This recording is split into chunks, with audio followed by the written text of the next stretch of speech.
here.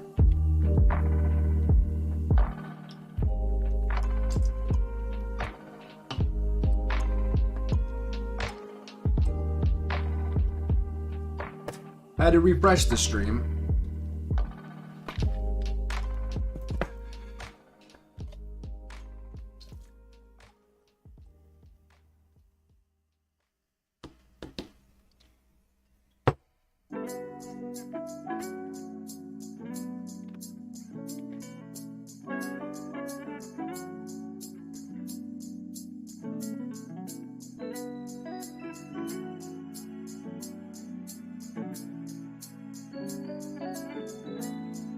All right, hopping back into it though.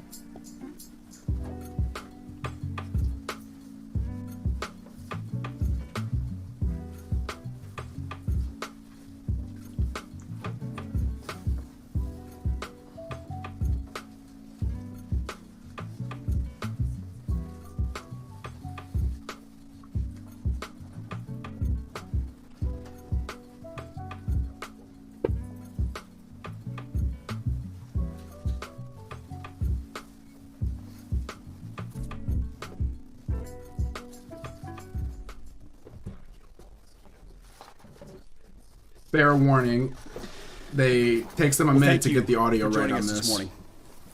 Last night on President Trump's orders, U.S. Central It'll Command be fixed in a couple conducted minutes. a precision strike in the middle of the night against 3 nuclear facilities in Iran, Fordow, Natanz, and Esfahan, in order to destroy or severely degrade Iran's nuclear program. And as the chairman of the Joint Chiefs will demonstrate, it was an incredible and overwhelming success. The order we received from our commander-in-chief it takes them a second to get the audio fixed on this. It was clear. We devastated the Iranian nuclear program. But it's worth noting the operation did not target Iranian troops or the Iranian people. For the entirety of his time in office, President Trump has consistently stated for over 10 years that Iran must not get a nuclear weapon. Full stop. Thanks to President Trump's bold and visionary leadership and his commitment to peace through strength, Iran's nuclear ambitions have been obliterated. Many presidents have dreamed of delivering the final blow to Iran's nuclear program, and none could until President Trump.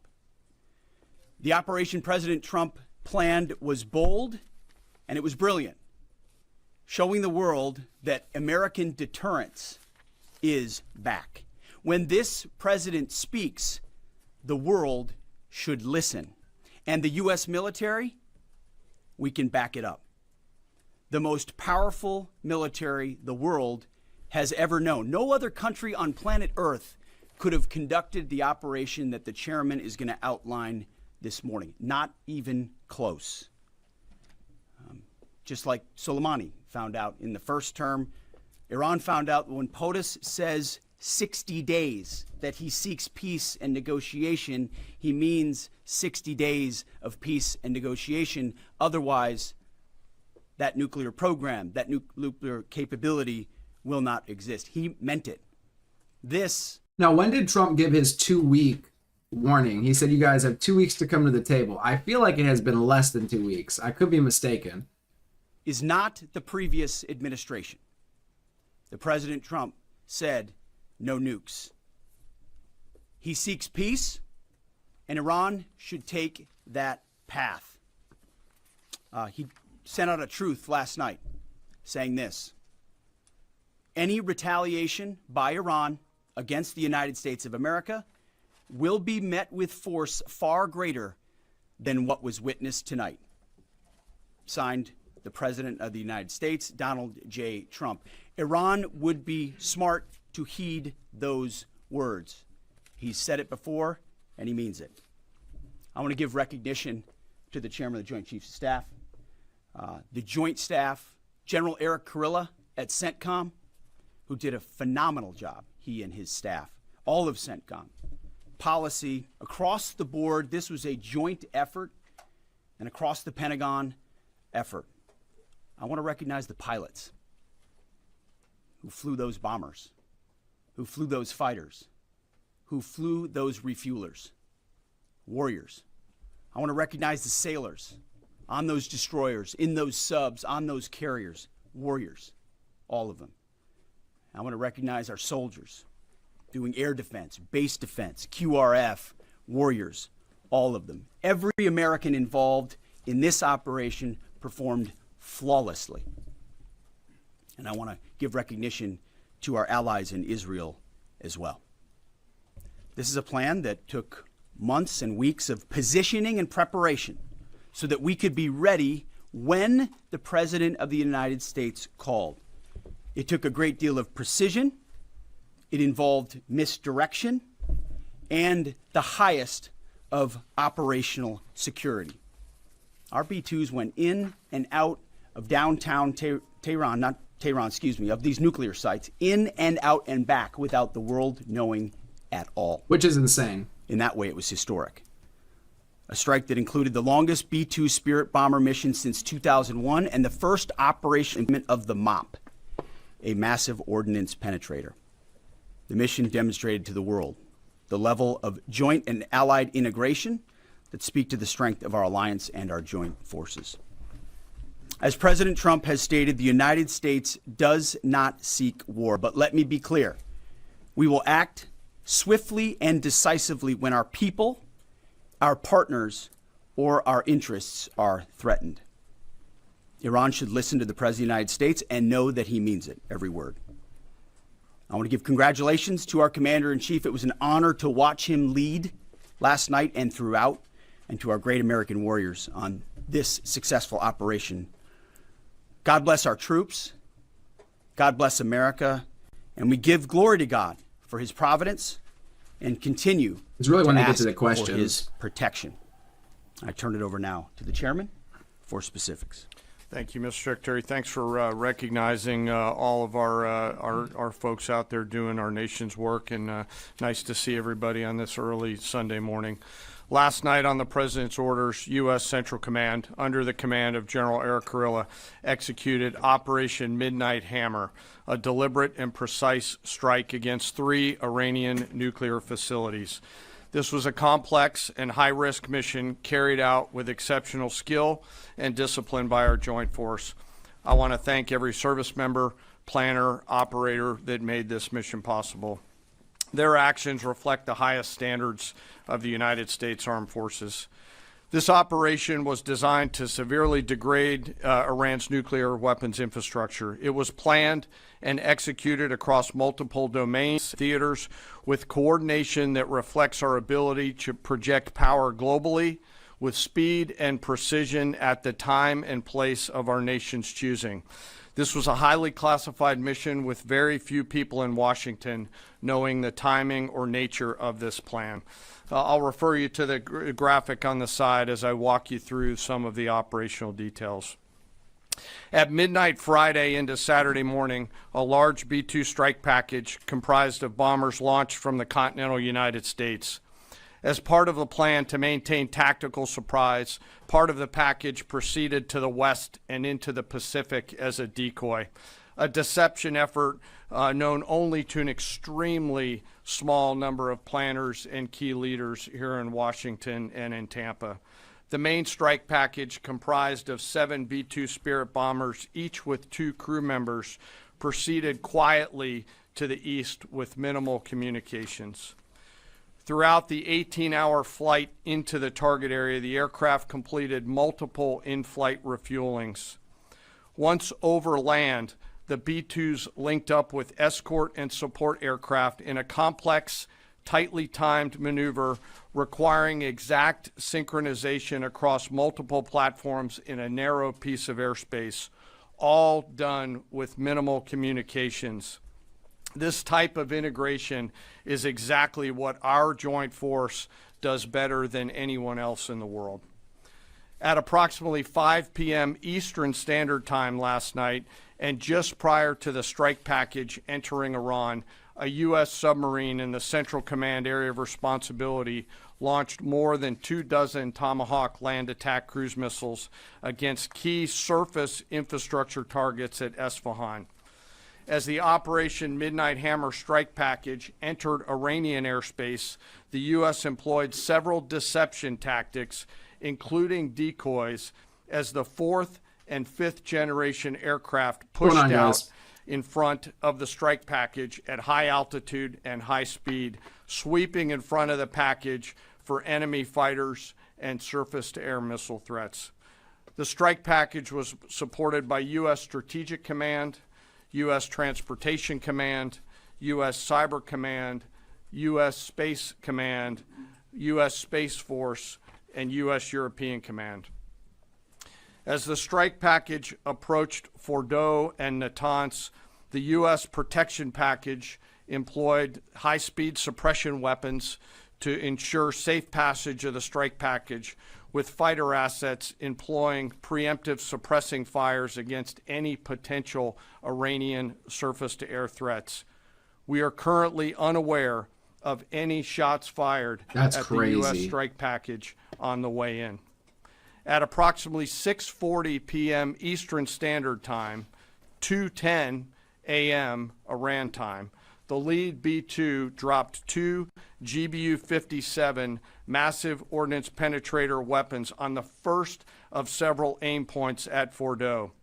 As the president stated last night, the remaining bombers then hit their targets as well, with a total of 14 MOPs dropped against two nuclear target areas. All three Iranian nuclear infrastructure targets were struck between 6 If I'm not mistaken, that's like 14 30,000-pound bombs. That is just insanity. And I mean, it blows my mind if we were actually able to fly around the world without being detected for this attack altogether. I mean, that just seems difficult, very difficult to pull off, right? 40 p.m. and 7:05 p.m. Eastern time. Again, that's about 2:10 in the morning local time in Iran, with the Tomahawk missiles being the last to strike at Esfahan to ensure we retain the element of surprise throughout the operation. Following weapons release, the Midnight Hammer strike package exited Iranian airspace and the package began its return home. We are unaware of any shots fired at the package on the way out. Iran's fighters did not fly, and it appears that Iran's surface-to-air missile systems did not see us. I mean, just what he's saying. Mission, I see what you're saying, crazy man. Like, yeah, we're everywhere, but at the same time, it's just, you would think they'd be on high alert for something like this. And then out of nowhere, I mean, it seems like they got kind of swept up, at least from what we're being told, right? we retained the element of surprise. In total, U.S. forces employed approximately 75 precision-guided weapons during this operation. This included, as the President stated last night, 14 30,000-pound GBU-57 massive ordnance penetrators, marking the first ever operational use of this weapon. I know that battle damage is of great interest. Final battle damage will take some time, but initial battle damage assessments indicate that all three sites sustained extremely severe damage and destruction. You know, Rochester, that is not how polls work. You said the results are garbage. What do we got here? So we got the poll in chat, y'all. We only got 61 votes. Like, wait till it gets to like 1,000 or two. Did Trump make the right move? 48% say yes, 52% say no. You can't get mad at the, well, it's 50-50 now. Look at that. You can't get mad at the results of the poll. I mean, right? Destruction. More than 125 U.S. aircraft participated in this mission, including B-2 stealth bombers, multiple flights of fourth and fifth generation fighters, dozens and dozens of air refueling tankers, a guided missile submarine, and a full array of intelligence, surveillance, and reconnaissance aircraft, as well as hundreds of maintenance and operational professionals. As the Secretary said, this was the largest B-2 operational strike in U.S. history and the second longest B-2 mission ever flown, exceeded only by those in the days following 9/11. Well prior to the strike, General Kurilla elevated force protection measures across the region, especially in Iraq, Syria, and the Gulf. Our forces remain on high alert and are fully postured to respond to any Iranian retaliation or proxy attacks, which would be. Now, do you guys think Iran retaliates directly and hits military bases, like U.S. military bases? Do you think that they try to attack the mainland of the United States? Do you guys think that they go that route or no? Be an incredibly poor choice. We will defend ourselves. The safety of our service members and civilians remains our highest priority. This mission demonstrates the unmatched reach, coordination, and capability of the United States military. In just a matter of weeks, this went from strategic planning to global execution. This operation underscores the unmatched. If you have extra information, Debbie Song, please enlighten us. I mean, hey, this is one of the latest things to come out, so I'm just trying to get the information just like y'all. Capabilities. But hey, if some of y'all have access to some extra information that I'm just unaware of, we get people watching from all over the world, so it is interesting to get different takes from, people that are, coming from completely different cultures and different like media landscapes. And global reach of the United States military. As the president clearly said last night, no other military in the world could have done this. I join the president and the secretary in being incredibly proud of the air crews, naval forces, cyber operators, planners, and support teams and commanders who made this mission possible. It is their skill, discipline, and teamwork that makes this operation possible. I am particularly proud of our discipline related to operational security, something that was of great concern to the president, the secretary, General Kurilla, and me, and we will continue to focus on this. As we stand here this morning, many assets are still airborne, and we have hundreds deployed. I ask that we keep our warfighters on their way home and our deployed service member in our thoughts. Our joint force remains ready to defend the United States, our troops. So it seems like most of y'all are saying, nah, they just can't retaliate directly with the U.S. because it would be a bad move. That seems like what the consensus in chat is at the moment. Our interests in the region. Thank you very much. We will take a few questions, Phil. Me? Yeah. So, is regime change off the table, Mr. Secretary? And to the chairman, I mean, I'll admit, Casey, like you said the Persians are coming. How can arrogant USA Trump say the attack was spectacular? I mean, I think they're just saying in its efficiency and how it was executed. I mean, if they accomplished their goal and took no losses, I mean, that would be, it sucks to put a grade on it and be like, oh, this was great, because it's a terrible thing that happened. Like, there's people, being, deleted essentially, and places being, destroyed and whatnot. But from the viewpoint of like a mission success or like grading a mission, that's probably why they're calling it spectacular. And I think it's also a posturing method to essentially say, hey, we already did this much. This is our capabilities. Do you really want to press the issue? I feel like that's what they're kind of doing. you said the battle damage assessment is still ongoing, but do you believe that some nuclear capability in Iran remains? This mission was not and has not been about regime change. The president authorized a precision operation to neutralize the threats to our national interests posed by the Iranian nuclear program and the collective self-defense of our troops. I see some of you guys in chat saying, the Iranians don't take threats easy, bro. No, I mean, who does, right? But at the same time, I think we're past the level of threats at this point. I mean, we have escalated past threats, all right? There is like kinetic damage being done, right, to both sides, essentially, or at least, to Iran and to Israel. So, I mean, we are kind of past threats at this point. Our ally, Israel.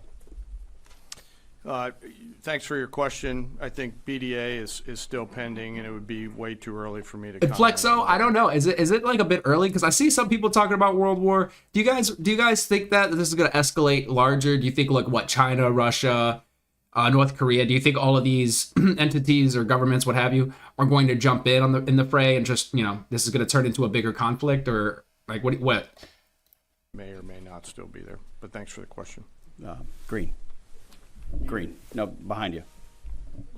excuse me, Mr. Secretary, can you tell me, I think I saw that a Pakistan particular condemned moment it, when right? the president decided to pull the trigger on this operation, where he said, now, rather than being, something in the holster, now we're going to pull the trigger on it?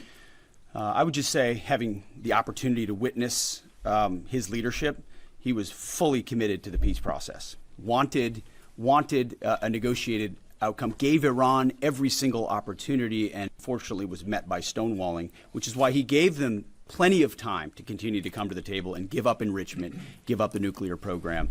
But there was I won't say the particular moment. All right, guys, I'm betting we're getting GTA 6 before World War III. That's my bet. But, hopefully, right? I don't think we need a world war. I don't know. I don't think there's just too much to lose for too many parties. That's why I don't think it'll escalate to that level. But hey, I could be wrong. I hope I'm right, though, right? I mean, there was certainly a moment in time where he realized that it had to be a certain action taken in order to minimize the threat to us and our troops. Yeah. General, you say that General Kurilla increased force protection in Iraq, Syria, and Gulf, in those areas. Were they given any advance warning the attacks were coming? And also, Mr. Secretary, when were congressional leaders notified? How long before the attacks took place? Sir, to your first question, the risk has clearly been rising over the last few weeks in the region. Based on that, and not a particular awareness of this operation, we've made smart decisions to minimize the risk to U.S. forces in the region. They were given no advance warning? No, sir. And congressional? They were notified after the planes were safely out. Well, we complied with the notification requirements of the War Powers After the Act. attacks, they were notified? They were immediately thereafter. Yes. Thank you, Secretary. Two quick questions. Do you believe you completely destroyed Iranian nuclear program? And how about Iranian ballistic missiles? I think this is a great question. Do you actually think that you completely destroyed, all of the research and development? Because if you didn't, then you're kind of just resetting the clock, right? And then Casey, you said, I personally feel sorry for USA citizens. Why do you feel that way? You said you're coming from Africa, right? Your Or that's where you're ally at, like where you live. always saying that is biggest threat. And second question is very important. What will be your next step if Iran or militias? Another great question. What's going to be your next step if they do retaliate? And I'm curious about this as well. Yo, Jesse Jennings, welcome back. As always, great to see you. You said, I guess Iran needs to be faster and more secretive about making nukes. Yeah, you would think there would be, if you were a country trying to develop them secretly, you would have to, really keep that under wraps, right? Rochester says, Lodi, we're good. Worry about your own terrible country. Well, to be fair, I mean, they just, or I'm sorry, is it South Africa? Maybe it's South Africa. Maybe that's what you mean by Africa. Pete Hegseth is putting it all on Signal. I've seen people mention Signal in chat. What is the implication? Is it like that it's a security risk? Because people always just bring up Signal, but I haven't gotten more explanation. Mike Slams, the only reset the clock. They're not going to stop. They're going to power up now that they lost everything. Interesting. Oh, Africa. How does it feel that half your entire country is cracking apart? Again, they're saying, do you mean South Africa? Because, I mean, like, Africa's a continent, but whatever. Lucas John. Pete did something. Breathalyzer. Why the fuck is the left supporting Iran like MAGA supports Russia? It is weird. I've seen some stuff on my timeline. We might go down that. It is really weird because I thought I saw something about Bernie Sanders. Like, people, he was doing a speech and basically got the news that we struck, and like a bunch of the people booed that we struck Iran. And it's like, I mean, I can kind of get it for like, oh, we don't want to enter a war, but also, But anyway. Under Iranian influence on the region, attack U.S. interests or allies in the region. And you can chime in on this too, Mr. Chairman. The battle damage assessment is ongoing, but our initial assessment, as the chairman said, is that all of our precision munitions struck where we wanted them to strike and had the desired effect, which means especially in Fordo, which was the primary target here, we believe we achieved destruction of capabilities there. Ultimately, wherever it may be, whether it's in Iraq or Syria or bases in the Gulf, as the president said, it would be as the chairman said, it would be a very bad idea for Iran or its proxies to attempt to attack American forces. Yes. Thank you, Mr. Secretary. Regarding retaliations, Iran and North Korea are cooperating on nuclear and missile development. Do you think there is a possibility that Iran, North Korea, and the other forces, such as China, will join forces to retaliate against the United States? Well, unfortunately, because of the policies under the previous administration, we drove those countries together, and ultimately that creates a challenging environment. For this particular operation, the focus is on Iran and Iranian nuclear capabilities. That's our focus here, is to not just say that they can't have, but President Trump has said from over 20 years, frankly, Iran cannot have a nuclear weapon. And ultimately, he decided this is the moment, given their stonewalling, when direct military action had to be taken to prevent that from happening. Yes? Thank you very much. General Kane, I understand OPSEC, I respect OPSEC. Can you say at all what security procedures are being taken No. to They're not gonna protect be able to U.S. say troops that. in Iraq and elsewhere in the Middle East? And Secretary Hegseth, as a global war on terrorism veteran, what do you say to veterans who may be concerned the U.S. is getting into another open-ended I just feel like if you ever ask a question that has to do with OPSEC, you're basically going to get the same answer. We can't talk about that. Obviously, like, how could you talk about that, right? All you could say is, don't worry, we got this. war in the Middle East over weapons of mass destruction? Thanks, sir, for the question. I won't comment on what force protection measures are being taken Right. in the region. What I will say is we're being proactive and not reactive, and being very thoughtful about ensuring that we do all that we can to protect our forces out there. We're doing the best we can. I mean, essentially, right? And I would just say, as the president has directed and made clear, this is most certainly not open-ended. It doesn't mean it limits our ability to respond. We will respond if necessary. The most powerful military in the world is postured and prepared to defend our people. But what the president gave us, as I said, was a focused, powerful, and clear mission on the destruction of Iranian nuclear capabilities. Those were the targets. That's what was struck. That's what was overwhelming. That's what was overwhelming. That's what the Iranian regime. Solo said Trump is trying to make up for his mistake of getting out of the nuclear agreement. Iran's nuclear program went warp speed after he terminated that. Well, it seems like he, corrected for the mistake. Shit. Oh my gosh, Operation Parking Lot. Needs Lord. to understand, as the going on, president Rob? put out last night. He wants peace. There needs to be a negotiation. Mike, you said why are you so sure, or why are they so sure that they won't do anything to us? They lost a lot. They're not gonna just forget about it and move on. I don't know why I struggle with their message. I think the idea is just like, they know there'll be retaliation. We're saying, if you hit us, we'll hit you back. And the question is, can they really fight us? Who's going to lose more in that? Sometimes it might be best just to survive another day, like survive to fight another day. Sort of like lick your wounds and maybe build up for the future. But striking right now just seems like, dude, we're definitely going to strike back. I mean, that's what we're saying. And we're saying that, so it would look kind of crazy if they did strike us and we didn't strike back. So, you know what I'm saying? So I think that's, like, they're trying to, I guess, lead with power and just be like, yeah, we're going to do this. And if you do anything to retaliate, we're just going to clap back. And the ball's in your court. I don't know that they're sure they're not going to do it, but I think that's just the posturing at this point. Settlement here. We ultimately demonstrated that Iran cannot have a nuclear capability. That is a very clear mission set on this operation. Yes, hold on. Yes, right there. I don't think they're going to strike the mainland. It would be military bases in the region. That's what I imagine. I just can't imagine. Like, if they did do an attack here, I'm just trying to think of the logistics of it on one hand. And then two, they're really just, it's just going to cause more harm to them, I think. You know what I'm saying? Because I don't think there's any attack that they can from what I know, correct me if I'm wrong, I don't know if there's any attack that they could do that would cripple us. And if you weren't able to cripple us in your attack, you're just going to piss off a bunch of people here, which is going to give the government sort of more, ammunition to go at you with. Really. So I just don't think it's smart. I just don't think it's the logical move in this if I was them.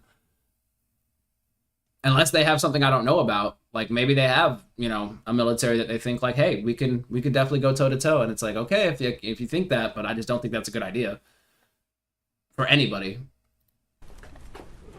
Thank you, Mr. Secretary. Question for the Secretary and the Chairman. How was this strike coordinated with the Israelis on a strategic level, militarily, and on a tactical level? Was there any direct Israeli military participation in this operation? Well, I would say certainly Israel had an incredible military success, especially at the beginning and ongoing, in degrading Iranian capabilities, in degrading Iranian launchers, MRBMs. It's been incredible to watch what our ally Israel has been able to do. And there certainly have been conversations. I mean, General Kurilla at CENTCOM has worked closely in the defense of Israel for many years. And part of this operation was the defense of Israel and the ongoing I'm curious, defense. what are our allies saying about this? Like, I mean, we just went in and did this, right? Like, what are the allies saying? Are they in support? Like, I'm actually not caught up with that. Because, like, what are they doing? I'm curious. Are they, like, shaking their finger at us right now? Are they in support, silently in support? Are they happy about this? Like, what? It seems, I mean, with the way it's fed to us, it would appear to be beneficial to a lot of, you know, our allies, right? So I'm just curious. Oh, and then, of course, you know, people, you know, like Putin and whatnot as well, and China. And I'm, you know, curious about how they feel about it as well. Of Israel. But as it pertains to this strike, this was U.S. operated and U.S. led. We took advantage of some of the preparatory work that's been done over the past week and a half. Crazy, man. You're Canadian, right? In terms of axis of approach. I won't get into the particulars, but as the Secretary said, it was a U.S. strike. We made sure we were not in the same piece of airspace and sky. Aside from that, that was the. Yo, Mike Slam says, leading report on X said major... I'll probably pull up X here in a bit. Leading report on X said major cities are under high alert after U.S. airstrikes. Are you saying major cities in the U.S.? This is in 1941, kids. We are way more advanced with tech, says Lopez. Chacho, if I'm saying that right. Crazy Man said, yeah, he's from Canada. Rob says that Trump says we bombed, but really it's a troll to gauge the world's reaction. That would be, I would expect Iran to come out and be like, he's lying. Extent of it. We'll take a couple more. Yeah, right there. Question to the Secretary first. Are you concerned whatsoever now about the reaction from U.S. allies given the Come down to America, bro. strike, particularly those in the Gulf? And to the Chairman, if I may, I understand... We have 50 states here, bro. There's a lot of different flavors to choose from. You don't want to speak to specific assets and force protection measures, but do you anticipate at least having to bring in any further assets from other theaters to aid in force protection over the coming days? We certainly understand the challenges of allies in the region, and we have been respectful and in working in collaboration with them as it pertains to basing and sensitivities there. Ultimately, they've got a lot of assets and people in those locations also where American troops are co-located. So that's a consideration of ours. We've been in close consultation with. And that's important to consider. It's like if you have installations in places, it's like the collateral damage from you getting attacked. So if you attack somebody and you're expecting retaliation, you kind of have to maybe let the people in that region or in your locale know, like, hey, just let me know. We might get attacked and there might be some collateral damage. So you're going to want to take cover. We got Australia in the chat. What's going on, Reef Surfing? You said you don't like rude people or the cops.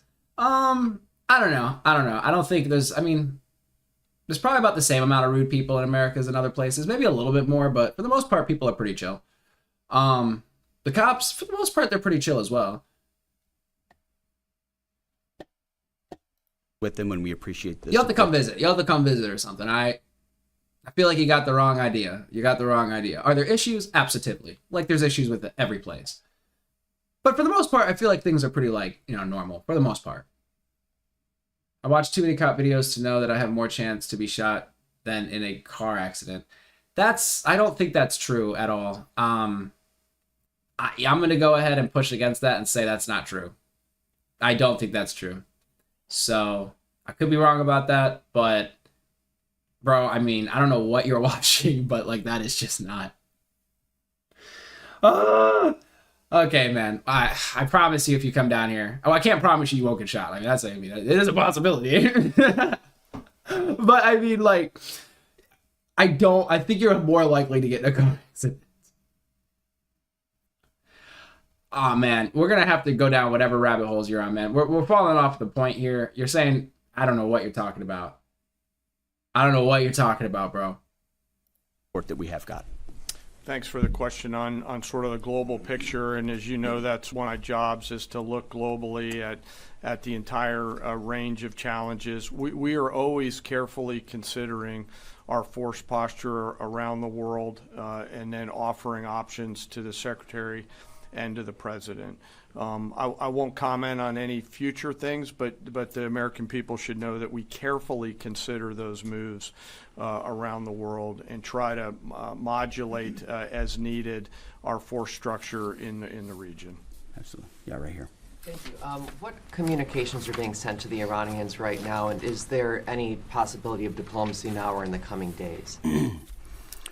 I can only confirm that there are both public and private messages being directly delivered to the Iranians in multiple channels, giving them every opportunity to come to the table.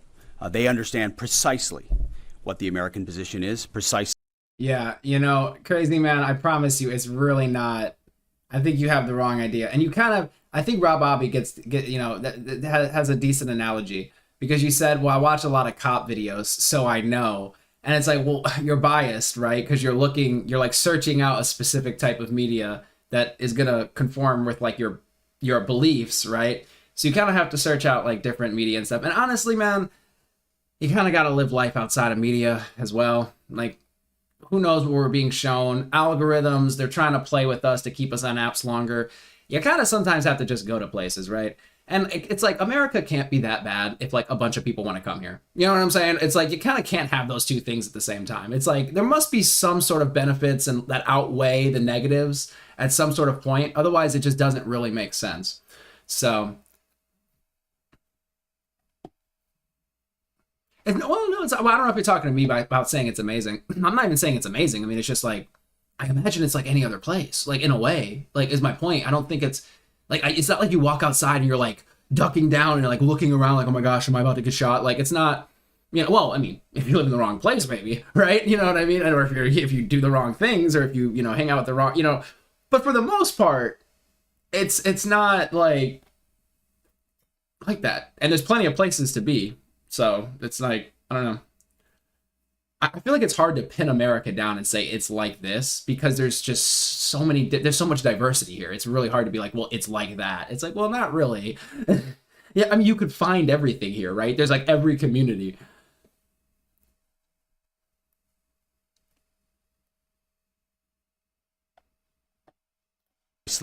I'm not even trying to be a spokesperson for America, but it's just like, man, people have like such an interesting viewpoint of it. And it's kind of like me saying like, well, all of the Middle Eastern countries must be bad because the media that I'm shown on it is always like these war-torn images and whatnot. When in reality, there's probably beautiful places in these countries, right? I'm just not shown that.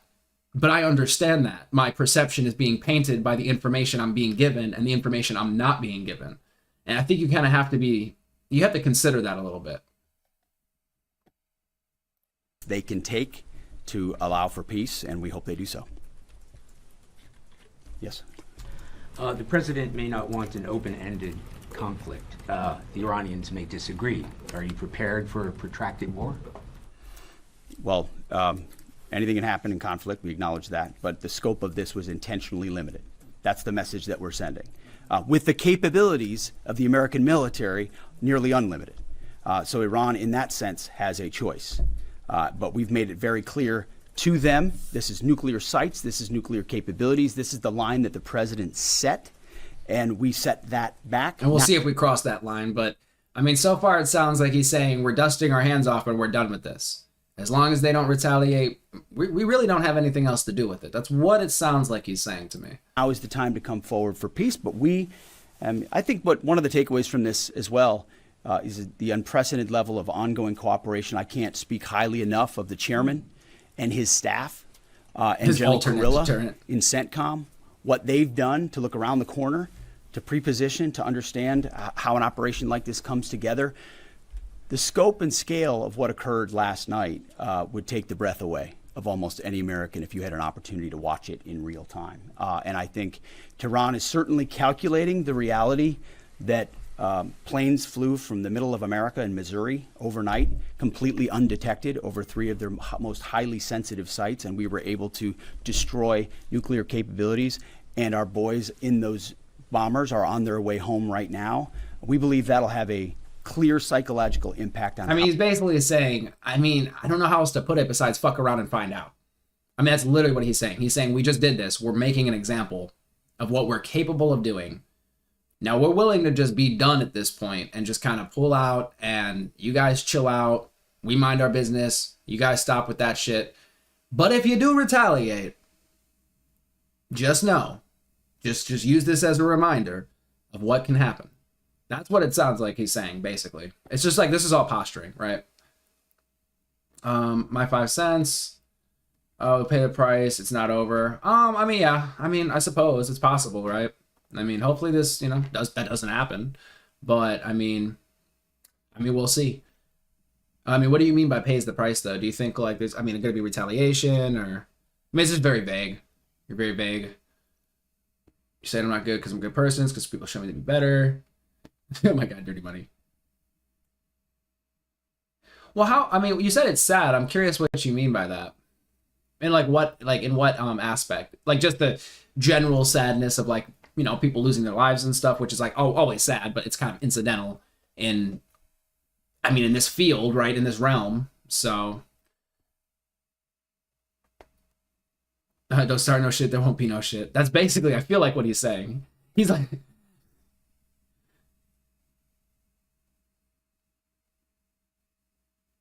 annihilation of their country. Yeah.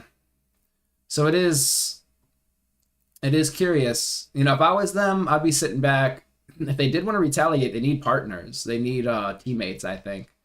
Again, I don't know what their capabilities are. Maybe at some point on stream we could pull up, like, I guess what their military kind of looks like and stack it against ours and everything.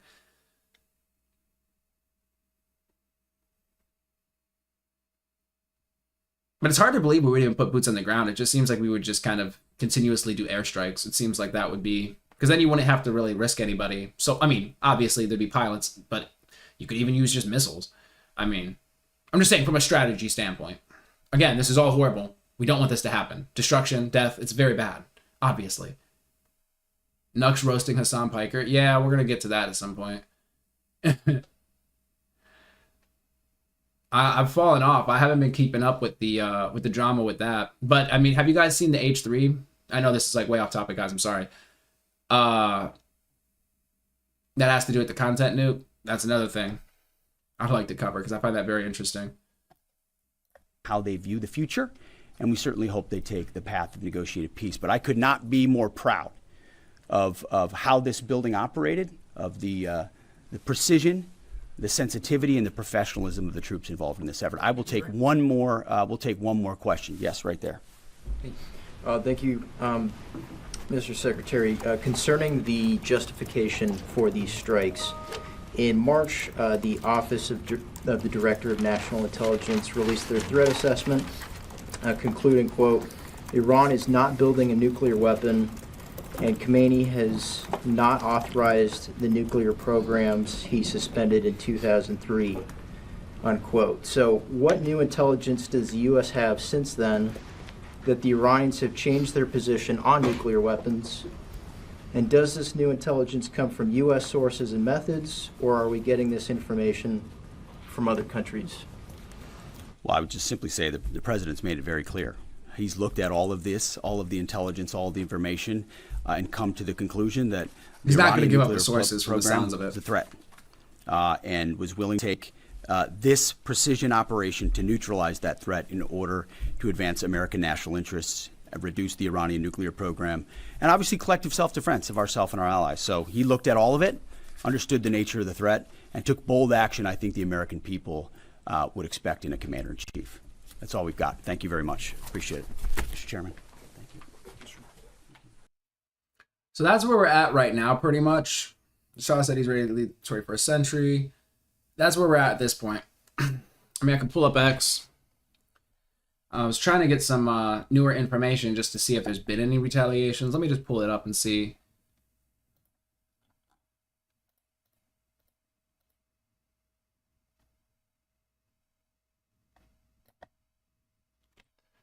I could pull back up the music a little bit here.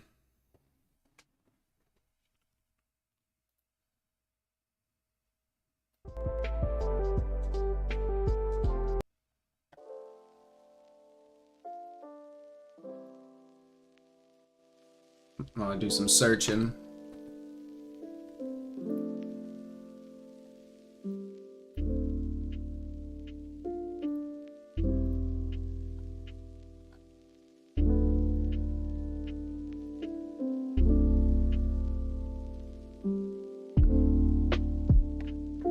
Casey says, bro, Iran warned the West not to get involved. Mercy to all. Casey, what do you think's gonna happen? I'm curious.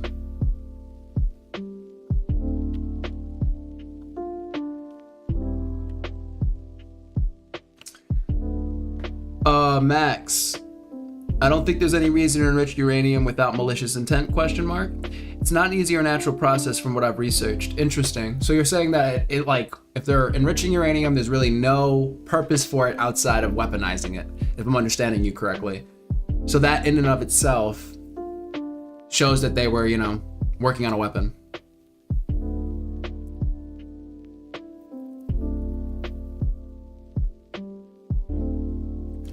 I thought they had some, you said why are they involved? I thought that they had some sort of feud with Israel, so it was just kind of like a useful place to be.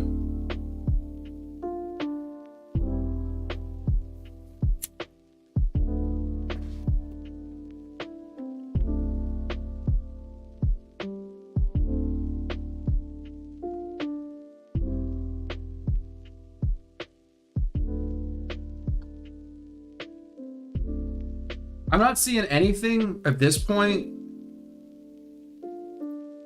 Let me see. About any retaliation. Okay, this is CNN.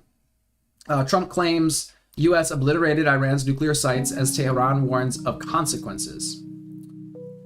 Israel confirms it struck Iran's sensitive port city of... Okay, that's not what I was looking for. U.S. bombing came as the Israel-Iran conflict entered its second week of back-and-forth attacks. That's not what I was looking for. Because they're saying that Iran said there's going to be consequences. I'm like, well, where did they say that?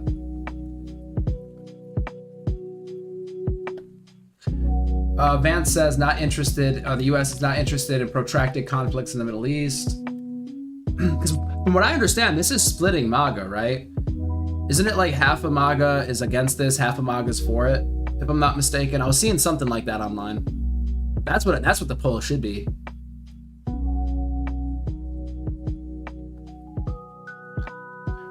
Americans stuck in Iran should be prepared to shelter in place for extended periods, State Department warns. Yeah, I would not want to be an American over there right now. That does not seem like the place to be.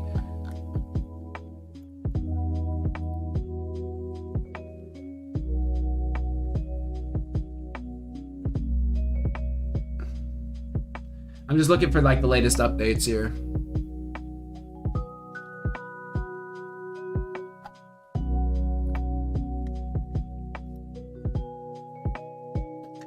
Okay, this is NDTV World. I'm not really familiar with this source.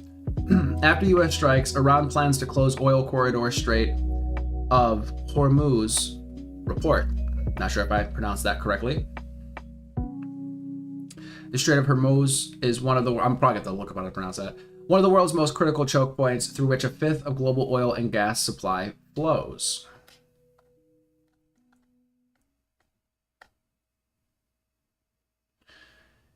Iran's considering closing the key oil shipping route after the U.S. bombed 3 of its nuclear facilities. Iranian media reported today.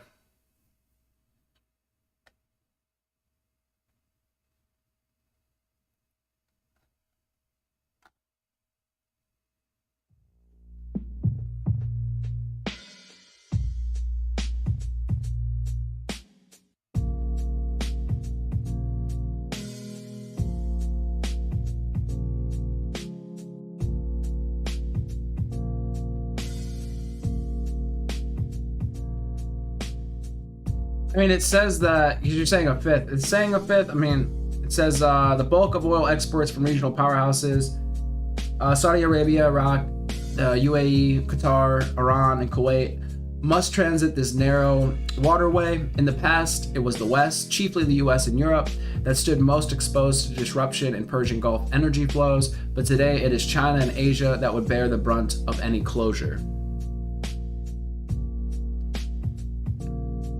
For India, it's important, as about 2 million barrels per day of crude oil out of its total import of 5.5 million transit through the narrow waterway. So this could pose an issue for a lot of other countries. Having diversified its source of imports, India, however, is unlikely to lose sleep even if the strait is shut down, as alternative sources from Russia to the US and Brazil are readily available to fill any void, industry officials and analysts said. Russian oil is logistically detached from the strait, flowing via the Suez Canal, Cape of Good Hope, or the Pacific Ocean.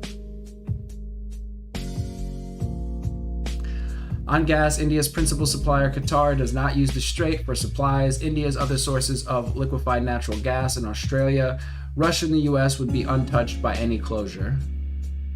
The heightened tensions in the world's largest energy supply basket would, however, have a near-term impact on prices, with oil prices likely to jump to $80 per barrel, analysts said.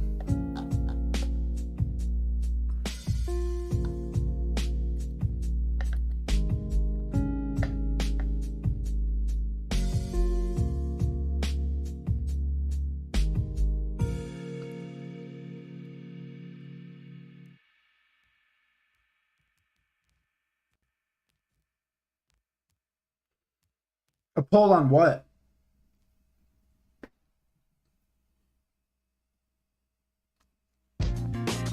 What are you interested in polling here?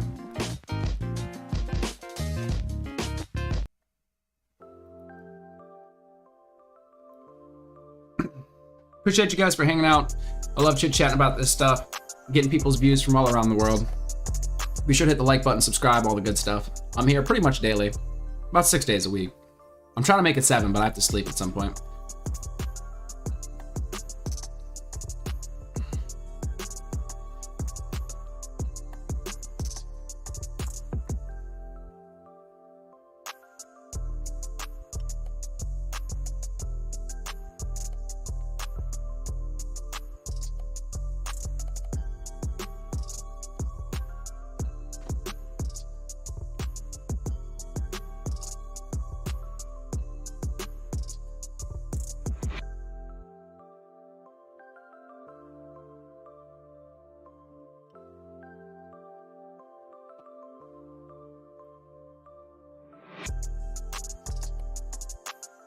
All right, there you have it. President Trump. It's over 1,000 people. See what Trump had to say. This was last night. Let's listen to the president after the strikes on Iran. One sec.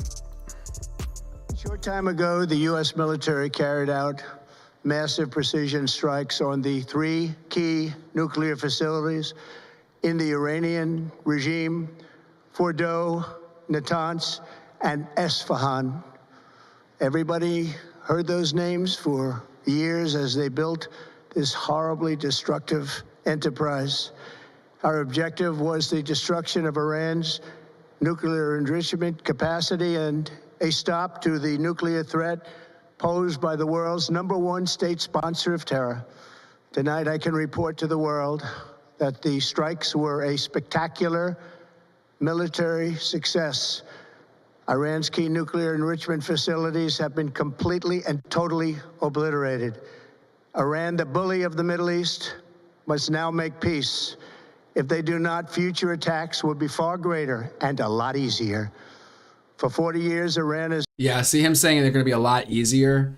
I mean, he's really telling them, fuck around, find out. Which reminds me, I think we're going to watch the next video. I imagine, well, we'll see if he drops something on this, maybe a day or... Well, no, it's too new. It's too new. We can't watch it. We got to give that time to settle, right? Has been saying death to America, death to Israel. I wanted to catch his tape. They've been tape. killing our people, blowing off their arms, blowing off their legs with roadside bombs. That was their specialty. We lost over 1,000 people and hundreds of thousands throughout the Middle East and around the world have died as a direct result of their hate. In particular, so many were killed by their general, Qasem Soleimani. I decided a long time ago that I would not let this happen. It will not continue. I want to thank and congratulate Prime Minister Bibi Netanyahu. We worked as a team like perhaps no team has ever worked before. And we've gone a long way to erasing this horrible threat to Israel. I want to thank the Israeli military for the wonderful job they've done.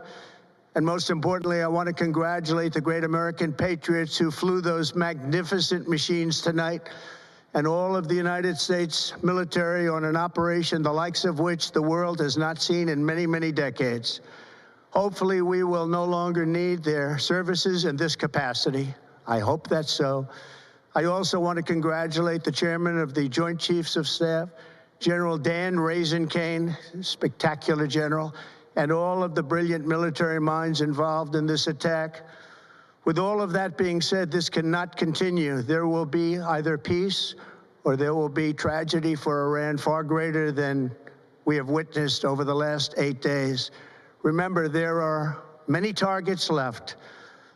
Tonight's was the most difficult of them all, by far, and perhaps the most lethal. But if peace does not come quickly, we will go after those other targets with precision, speed, and skill. Most of them can be taken out in a matter of minutes. There's no military in the world that could have done what we did tonight, not even close. There has never been a military that could do what took place just a little while ago. Tomorrow, General Kane, Secretary of Defense, Pete Hegseth will have a press conference at 8 a.m. at the Pentagon. And I want to just thank everybody, and in particular, God, I want... This is like the end of it. I'm curious if he answers questions on this. I still haven't seen him answer questions on it. So I wonder if he's just sort of in like the Situation Room or the War Room, just kind of waiting for something to happen. Somebody was mentioned cities being on high alert. You didn't specify whether they were U.S. cities. I'm curious.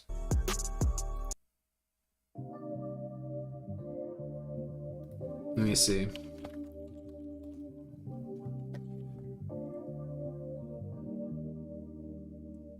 Oh, it is. Wyoming Tribune Eagle says, watch. U.S. cities on high alert after U.S. bombs Iran.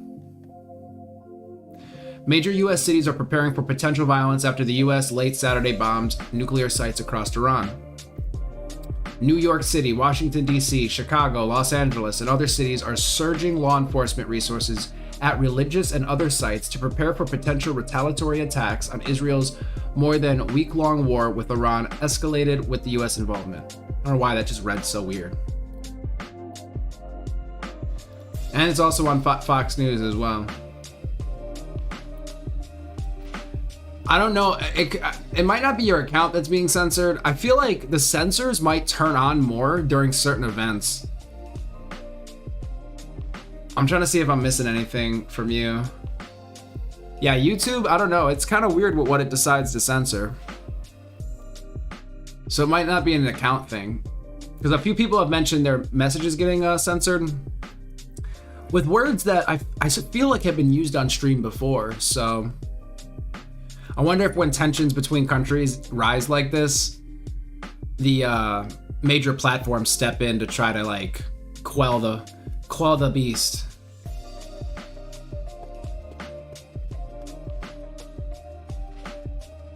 Hey, high speed, low drag, good shit.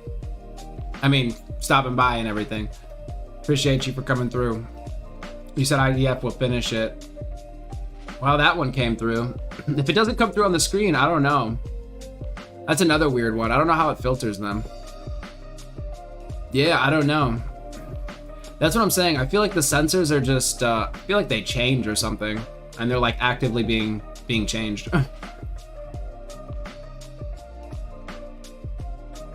Or it could be nothing at all.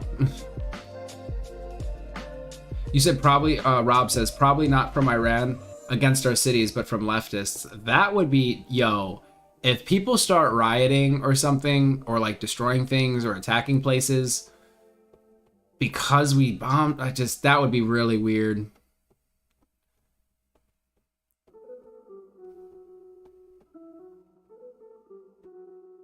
The whole left supports certain ideologies, would be very hard to argue against at that point.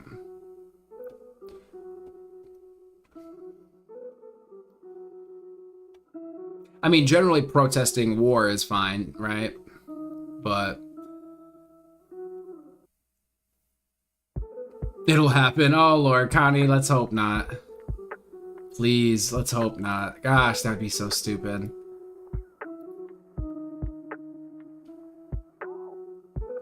Are the protests still going on?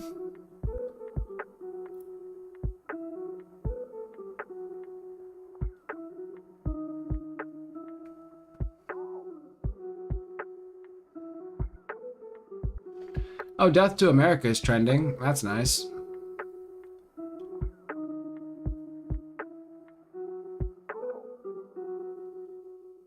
See, it's like I'm iffy about even playing some videos because I need to verify, you know, the sources and stuff, I feel. I mean, we could take everything with a grain of salt. It's just I don't speak the languages and I'm not from the cultures. So I'm a little bit careful about believing like tweets and stuff like that at face value when I can't even understand what's being said. I just gotta believe like the subtitles or what people are saying they're saying, right? Connie, oh my gosh, do not be speaking this into existence, please.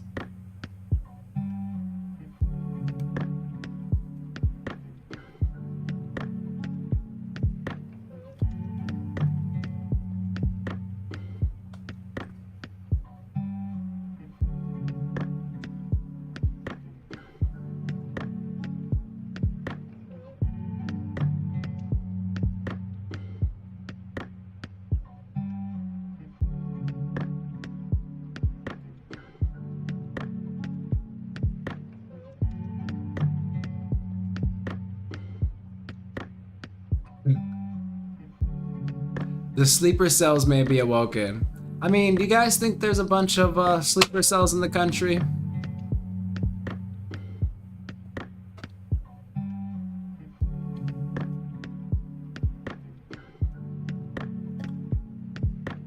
We want to welcome you to a foundational issue for Trump that Iran doesn't have a nuclear weapon. Why is this something that the U.S. should be involved in? Why are we allied with Israel? He says because they chant death to America. They chant death to America. I went to Iran in 2014. I was sitting at a rally. These young guys were chanting death to America. I had a minder. I said, what are they saying? They're saying death to America. They finished the chant, and two young men came over and said, are you American? I said, yes.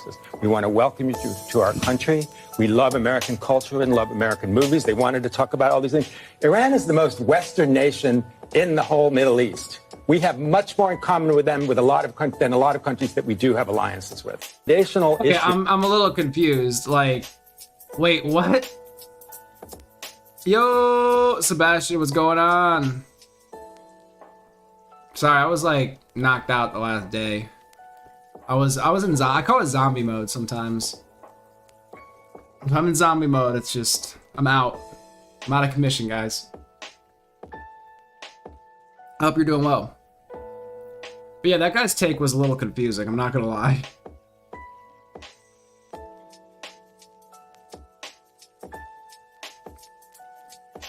I'm a firm believer, if your chant can be misconstrued so heavily, then you need to find a different chant. Because Death to America, man, you know, it's hard for me to parse that one and be like, well, what they actually mean is... Yo, Connie, I think I saw something on that. I think, did Tim Pool do a piece on that? You said that they already found a fungus that kills our crops coming from China to the University of Michigan. What is that, like agricultural warfare or something? Or I guess it could be biological, I suppose. That's crazy. I wonder how many weird ways like countries try to attack each other. I mean, you know, like the whole story behind ticks and why they have like Lyme disease or something, and it was like ticks were weaponized by this government because we thought it would be like a good way to essentially spread disease or like, you know, certain infections and whatnot, because ticks are rather resistant and they, you know, seek out like blood essentially. It's an interesting little rabbit hole. Anyway, the US might have like poisoned a bunch of citizens with Lyme disease. It's possibly a thing. Anyway.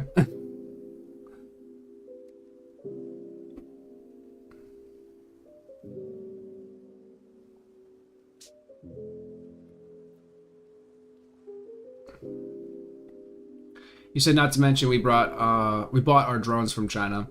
What do you think? There's some sort of covert software running in the background, just watching us, just waiting for its moment to strike. Sebastian says every country has labs that do that kind of stuff in Antarctica, but it won't be put out there like that. Yeah, Antarctica, that's a whole little rabbit hole, right?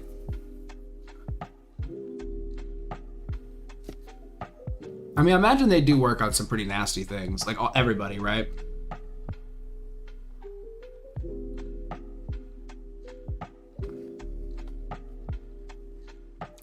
Antarctica's probably a good place to work on it, because at least you don't have to worry about it, you know, getting back anywhere so much, right?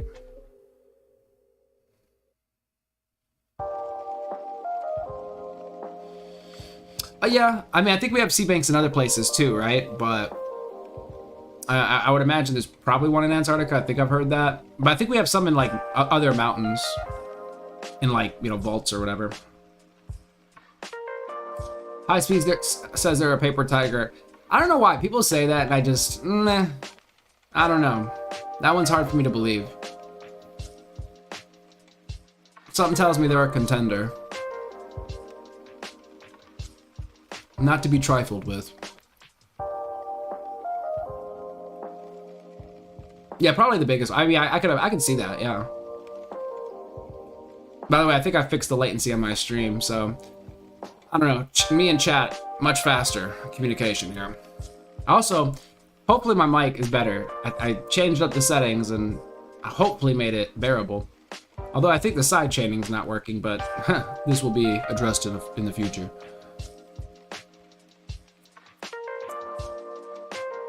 Yeah, there's a latency setting in YouTube I had to change. So, glad I did that.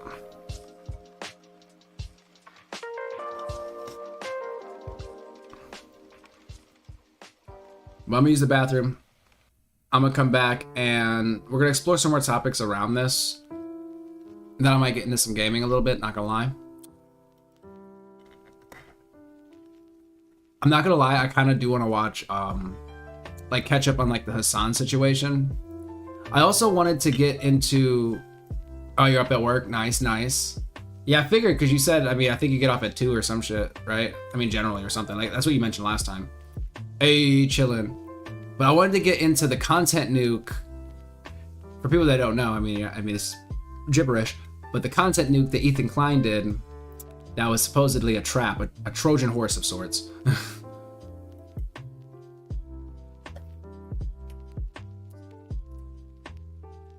Because I find that interesting.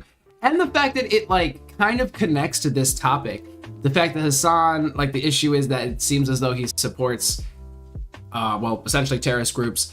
And these terrorist groups are supposedly backed by Iran, who we are now dropping bombs on. It's all interconnected. It's, like, really crazy and weird to me. So I think we're going to be digging into some of that stuff.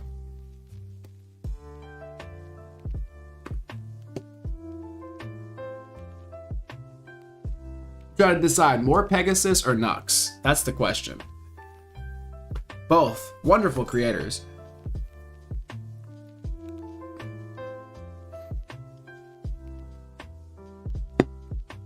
Artists. Well, I'm gonna ponder that. I'm gonna let y'all ponder that. I'm gonna use the bathroom real quick. Be right back.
All right.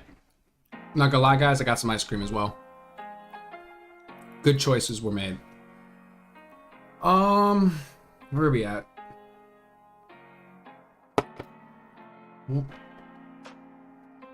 We're here, guys. We're here. Locked in. Locked and loaded.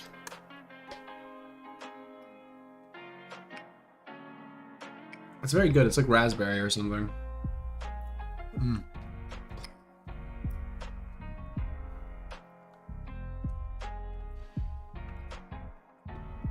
Where are you guys at?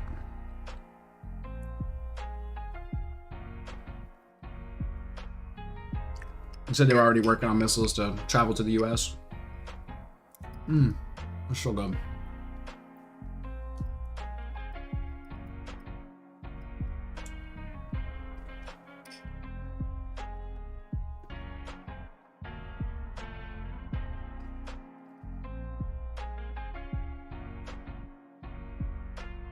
I missed some comments. I'll go.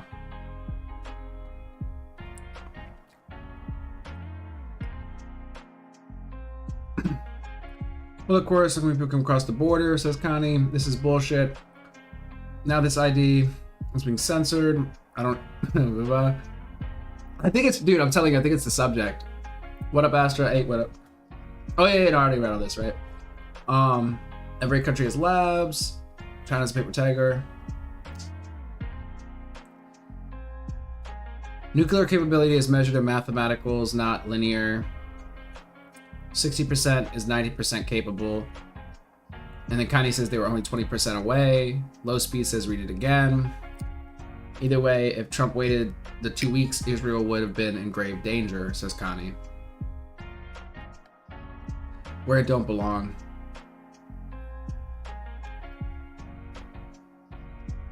Iran was already working on missiles travel to the US, says Connie. Yes, the terrorist organization that is extreme was 20% away from having nuclear weapons, says Rob.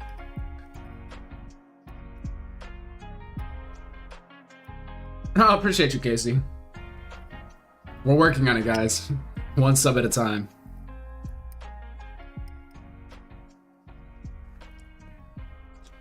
In some ways, I feel like it's harder growing subs being open-minded. I feel like it'd be easier if I was just one-sided. It's weird. But appreciate you. That is the goal. I'm sorry, guys. I'm going hard on this ice cream. I put like honey in it, bro. I'm a mess. I'm sorry. It seems like we caught up on that. All right. Let me look up something else here.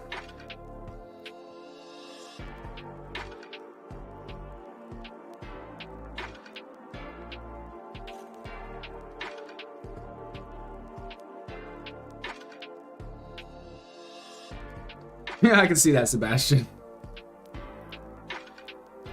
I just like, it's just funny because all people in here are like raging at me, I feel like one way or the other. And I'm like, you know, we don't actually like really disagree, or I understand your point, or I'm not like 100% on this side or that side, but sometimes if you say things that go against, you know, some people's beliefs, they just trip out. It's just funny to me. I'm like, man, if I just leaned into one side, it would probably be a lot easier.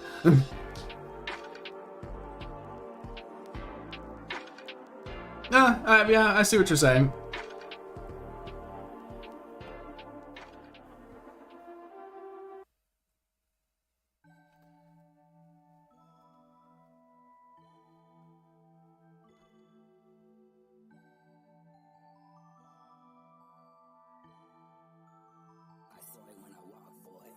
All right, this one's like at least a day old, so I feel like it's fair to react to. He has one he posted an hour ago, which would probably be more relevant to the topic at hand. But this one is, you know, off to the side a little bit. That's Nuxanor, if you guys aren't familiar. I enjoy watching his videos. I find him entertaining. He's a VTuber. He does a lot of different stuff. I think he does like anime, this, that, and the third. But he also covers politics and like streamer drama and culture and things of that nature. This just did. Whoa, it's very loud. This is treason. Hassan Piker is 610% going to jail. He's got this whole entire thing on like the largest leftist streamer on Twitch. this whole sort of series where he's documenting what he believes is Assad breaking TOS, possibly laws, and supporting, well, terrorist organizations.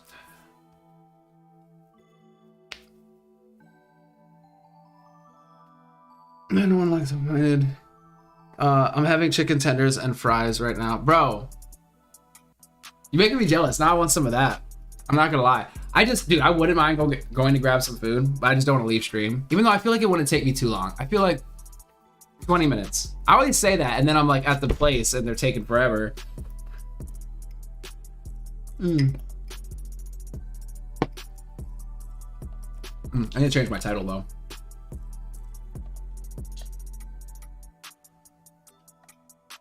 Oh.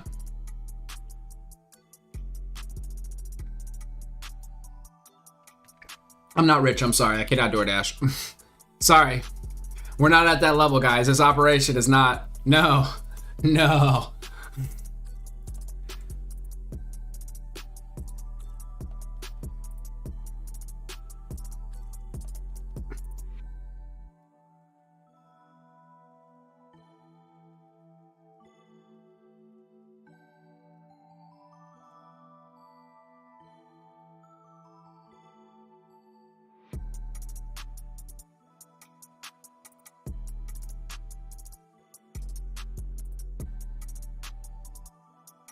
Always have to like triple check how I spell his name.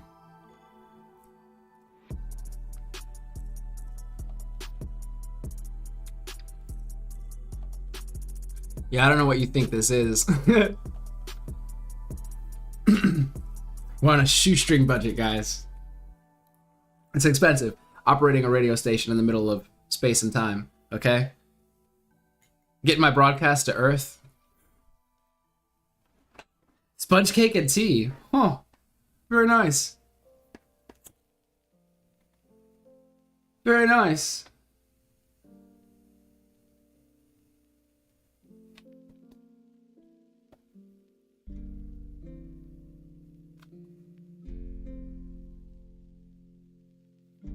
Oh, I see, yeah.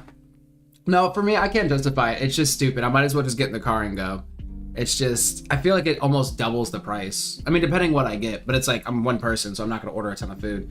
And I feel like literally, if you wanted to order maybe $10 of food from McDonald's, it costs like $20, $22, $24. It's just stupid. It's just dumb. I might as well, I'm already overspending really by eating out, right? I should just eat some food I have here. In fact, I took some chicken out the freezer that I need to cook. But to add upon that, you know, the DoorDash is just, it's too much, guys. It's too much.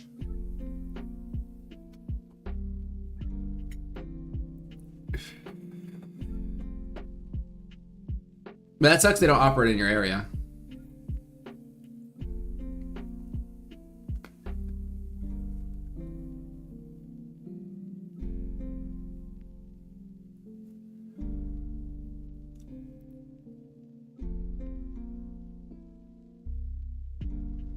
You said you door flashed once, never again. I'm assuming you meant dashed. Maybe you meant flashed, I don't know. Either way, I'm sure it's gonna be a great story. Please, enlighten us or indulge us in your tales. I mean, it's always extremely cheaper, you know? Now, guys, if we had 1,000, 2,000 viewers up in here, guys, I'd be door dashing, okay? Let me tell you, I'd be door dashing. We wouldn't be leaving, okay? I'd be right here with you. Well, I'm not leaving anyway, but I might go leave to cook some food. But eventually, guys, I want to set up a camera. I know I mentioned this before. In the kitchen. That way I could go to the kitchen and still be on stream. I think that'd be so cool. But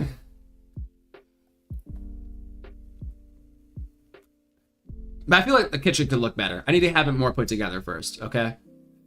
Plus, I want to like learn some dishes. That way I'm not being criticized as much when I'm cooking. So, because I'd be just cooking simple stuff. I'm not going to lie. Pizza was 20 plus, came out to 40. Yeah, it's just, it's crazy. It's wait, you DoorDashed pizza?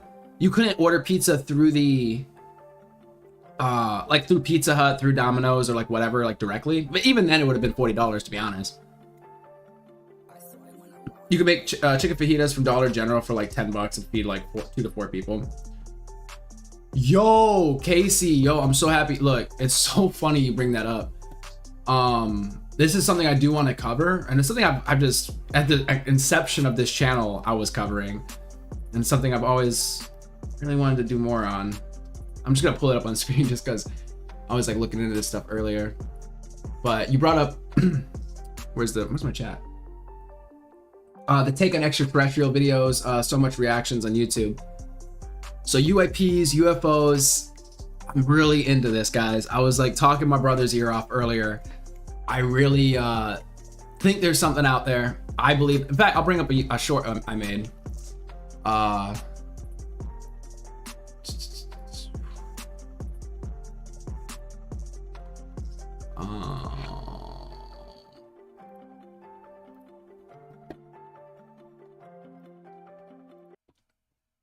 Does the president believe in these? So this is like 3 different press secretaries over time, right? I believe chronologically. Existence of UFOs. The question hasn't come up in our back and forth, but there is no indication of aliens or extraterrestrial activity. We don't know. We don't have the answers about what these phenomena are.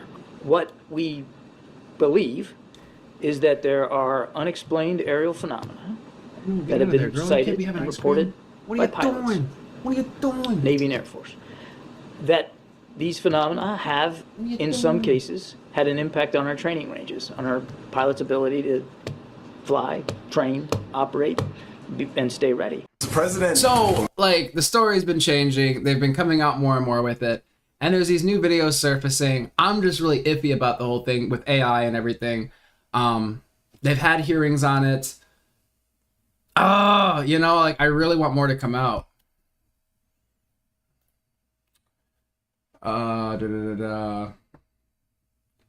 You said they wouldn't deliver. Oh, that sucks. Plus, I think Pizza Hit here is connected to them. Oh, I see what you're saying. Yeah, they use the service. UFO is just us for the future. If there's the Webb telescope, we'll pick aliens out, making sure we don't stray from the original timeline. That chick there, I don't trust her. That James Webb telescope. Yeah. So I don't know. Yeah, I'm really into the topic, and yeah. I mean, it's definitely niche. I'm the crazy guy that you'll hear like at the bar, like, okay guys, did you see that hearing about the UAPs?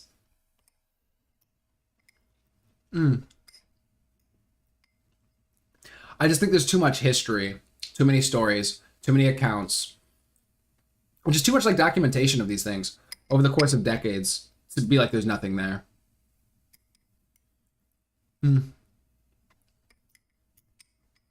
Like there's obviously something there. And you saw there, he literally says it. There's something there. We don't know what it is. That's all we got for you folks.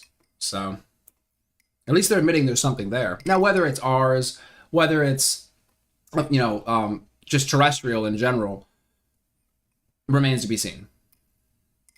We could go to the centuries thing, but like to keep people, you're going to scare away like the normie, okay, by talking about centuries. Decades. I like to just start with decades.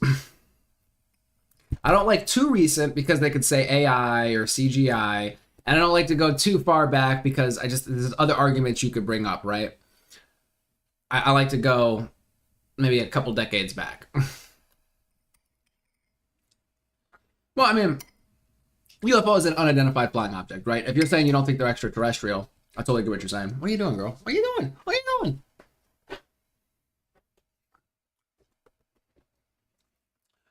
Rubber.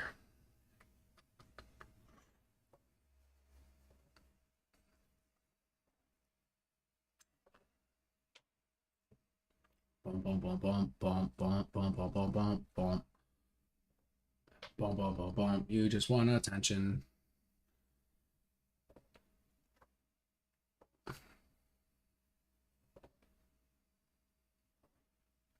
But you don't think it's extraterrestrial in origin.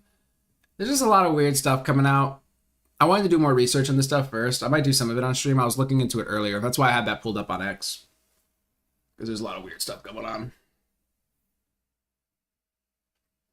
I almost hope Trump is not the one to announce it, because I feel like then 50% of the country will be like, it's not real. Yeah, if it's us from the future, I wouldn't want to talk to my dumbass past self. Is it going to listen to us? I don't know about us from the future.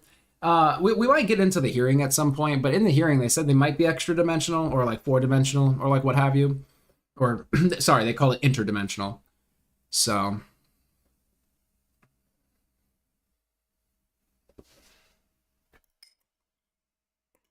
Mm.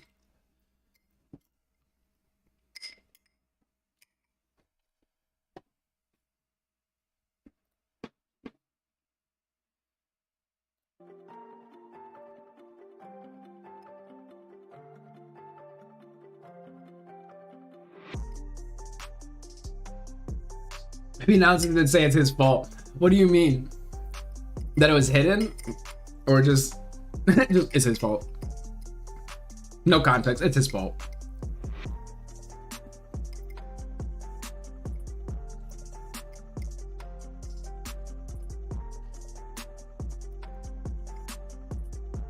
It's like I want to believe, right? And it's something I do really feel like there's something there. I really do.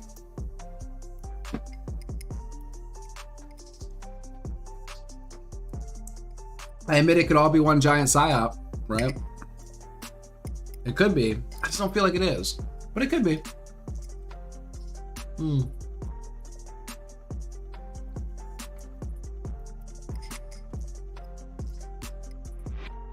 Hmm.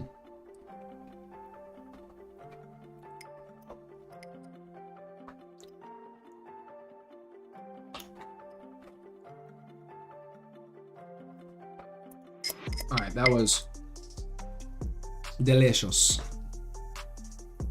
Mm. Delicious. I don't know why I just did that accent, but I did.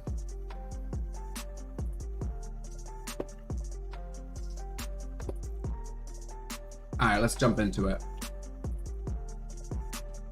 Or it's all just part of the simulation. True, probably. It could be some like really out there, something similar to like a weather phenomena or like a cosmic. No, because it's like the way that they act. I'm sorry. Captain Fravor's story and the footage they released, it appears that they are acting in an intelligent manner. But who am I? I'm just a layman, right? On the internet, doing my thing. Everything's his fault, yep. Exactly.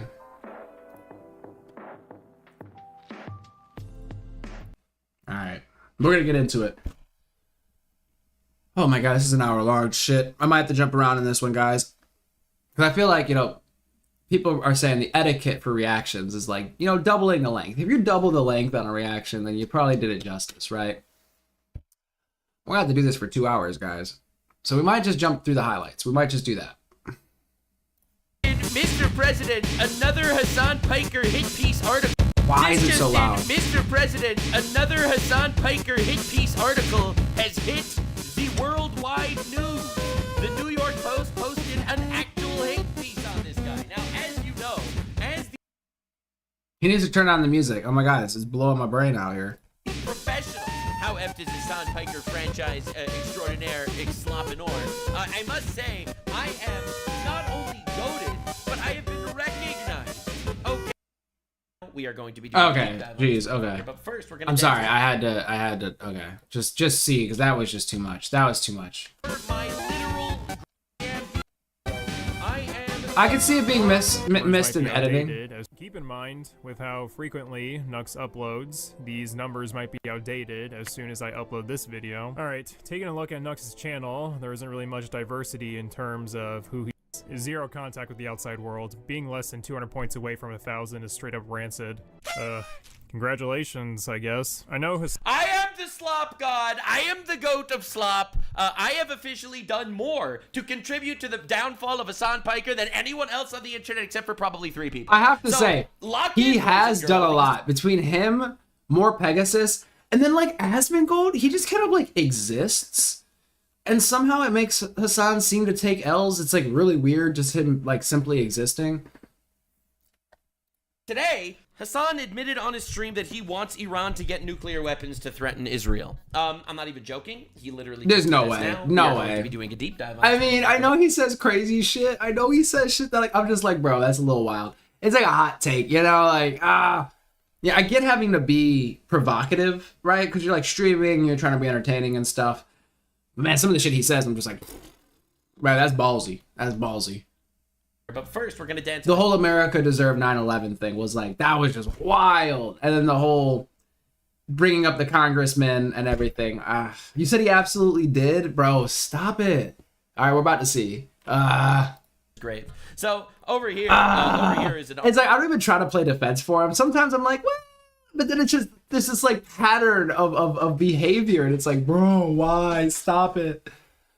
Article made by the New York Post, the actual official New York Post. This is a real ass article made by real ass bitches. Oh, I saw this. Yeah, I saw this. This was wild. Twitch streamer Hassan Piker is pushing Gen Z boys to the extreme left with twisted views on Israel and 9/11. This is wild. He's being brought up in like mainstream news more often, right? And more of like a negative light, I would say, as of recent. Retard on the internet. Twitch streamer Hassan Piker is pushing crazy. Gen Z boys to the extreme left with twisted views on Israel and 9/11. This is actually crazy. It's crazy because I tried to get into Hassan content way back. Like I used to watch like Destiny. I tried to get into Vosh content, but I really just, for whatever reason, him and Hassan, they have like this similar like effect on me, where it's just really difficult for me to watch their content. I don't know what it is. I don't want to say it's boring necessarily, but there's something I can't put my finger on that I just can't. It's really hard for me to like engage with it and like take it. I don't want to say serious, but I don't know how to put it. This is actually insane. The moral panic about Andrew Tate and his influence on young men has been massive, but what about the socialist retards? Hassan Piker, 2.9 million. I'm just saying in terms of like the lefty creators, I was like trying to like, you know, search out some or just, you know, watch some and like have that in sort of my, you know, but I just couldn't for some reason. I don't know what it is. Twitch followers, Hassan Abi appeals to the same bro demographic as stereotypical right-leaning manosphere, except he sells a very different ideology. This 33-year-old Jersey-born streamer who recently showed up at anti-ICE protests in Los Angeles in a bulletproof vest has self-described as a leftist, socialist, anti-capitalist. He holds enormous cultural sway with Zoomers who flock to Twitch, and there's something pretty crazy about him. Parents should keep an eye on Piker. Right? Y-Files is great. Like Y-Files, I love Y-Files. But yeah, no, I guess it is like more like watching that. I don't know what the appeal is. It just, obviously it's not made for me.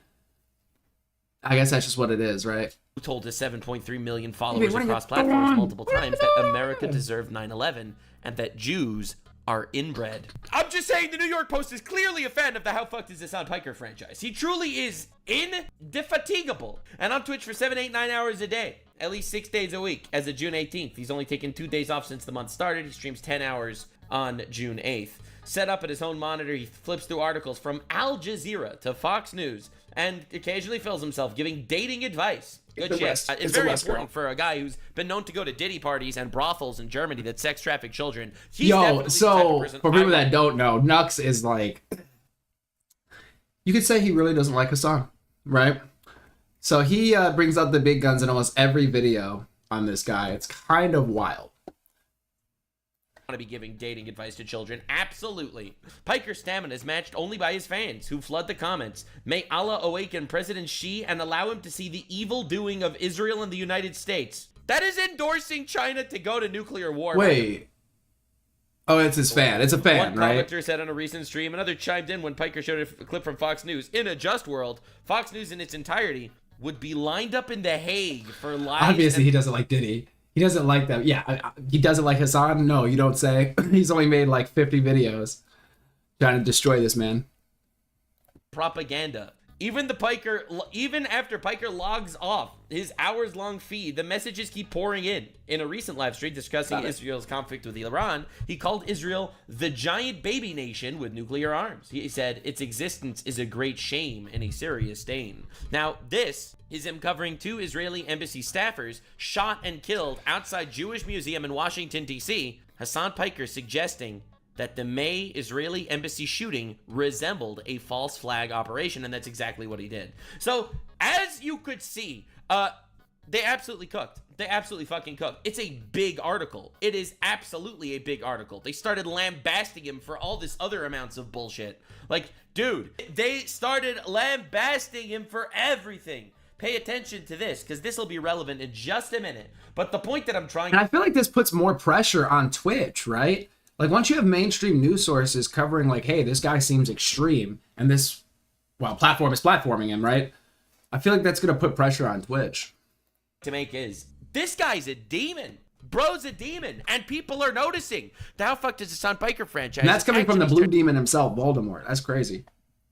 To pick up some steam. People are really enjoying it, it seems. Well, not Hassan so much. He doesn't like it, but everyone else seems to like it. The blue demon. This is a franchise truly appreciated by basically everybody. Now, I made this tweet a while ago. I'll show you it again because I want to show you something funny. Hassan Piker says, America deserved 9/11. He supports multiple terrorist organizations. He tells his audience to kill 2 U.S. senators. The FBI revokes his global entry. He tries to enter the USA with global entry anyway. They ask him questions at airport security. He cries and lies about being detained for 2 hours. In my opinion, this story of Hassan making up being detained in the airport will inevitably be one of the biggest helps to the Republican Party of the entire year. What does he mean? Basically, the whole concept that America is, under Trump, is some sort of fascist dictatorship, and they're locking people up for their the fact that he opinions, lied, was yeah. literally a hoax pushed by Okay, Hassan, yeah. and this is verifiable evidence that he fucking tried to hoax the government. Now, I made this tweet. I think it's a pretty good Jussie tweet. Smollett I of get the government. retweeted by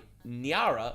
Dude said protesters should be killed and deserve to be deported for knowing their American rights, by the way. No. What? Wait, what? I didn't say. And I've seen people saying that just in general, that like a lot of people come in and they say, oh, Americans are being deported. And I'm always like, whoa, what are the cases of this? Something I still need to look into because I've yet to hear of citizens being deported. But then I feel like I would see that. I feel like that would be everywhere if it was happening. I could be mistaken. Say that at all, actually. None of that literally ever has been said by me, but that's okay. That's the classic Hassan fan slander. You get used to it. Of course, I of course had to retweet this because dude took a break from advocating for child castration to endorse terrorism. I thought that was definitely important to note. Just a nice shift from oh hey, I think we should be cutting the balls off children, to swerve straight into the lane of fuck yeah, Islamic terrorist organizations are actually insanely based. Now the thing is, in Iran, they are actually very, very pro-trans, according to Hassan Piker. Hassan says the Iranian regime is very woke and pro-trans. You know why? Because if you're gay, they cut your cock off or murder you. No way. So they are pretty pro-trans. Okay, hold up. Fuck yeah, Islamic terrorist organizations are actually insanely based. Now, the thing is, in Iran, they are actually very, very pro-trans, according to Hassan Piker. Hassan says the Iranian regime... Okay. I'm just going to Google this. I'm just curious. Is Iran pro-trans? Iranian law allows for the legal recognition of trans individuals' gender identity. However, such recognition is only granted to individuals officially diagnosed with GID. I'm assuming that's like gender dysphoria or something. And upon their successful completion of a long process of legal and medical gender transition. Okay. Are they pro-gay? Well, that does not give me an answer right out. Okay, let me just ask Grok real quick. Maybe I can get a quicker answer. Is Iran, we'll say pro-LGBT?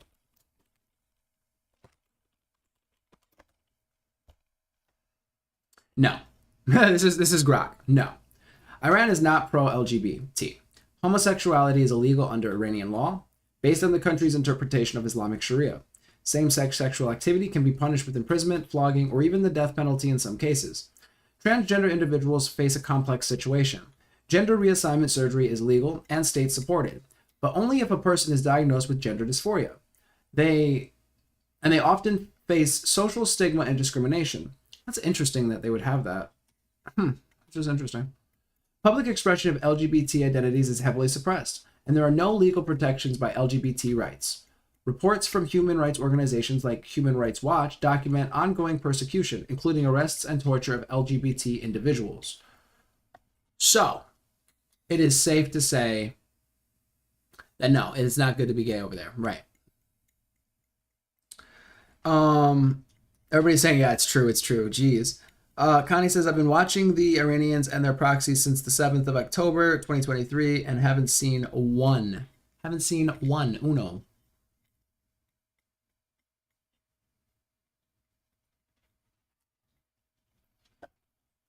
Regime is very woke and pro-trans. You know why? Because if you're gay, they cut your cock off or murder you. So they are pretty pro-trans in that regard. It's just now, odd. We are going to it just throws me off that they would have like a program for trans people, but then be against being gay.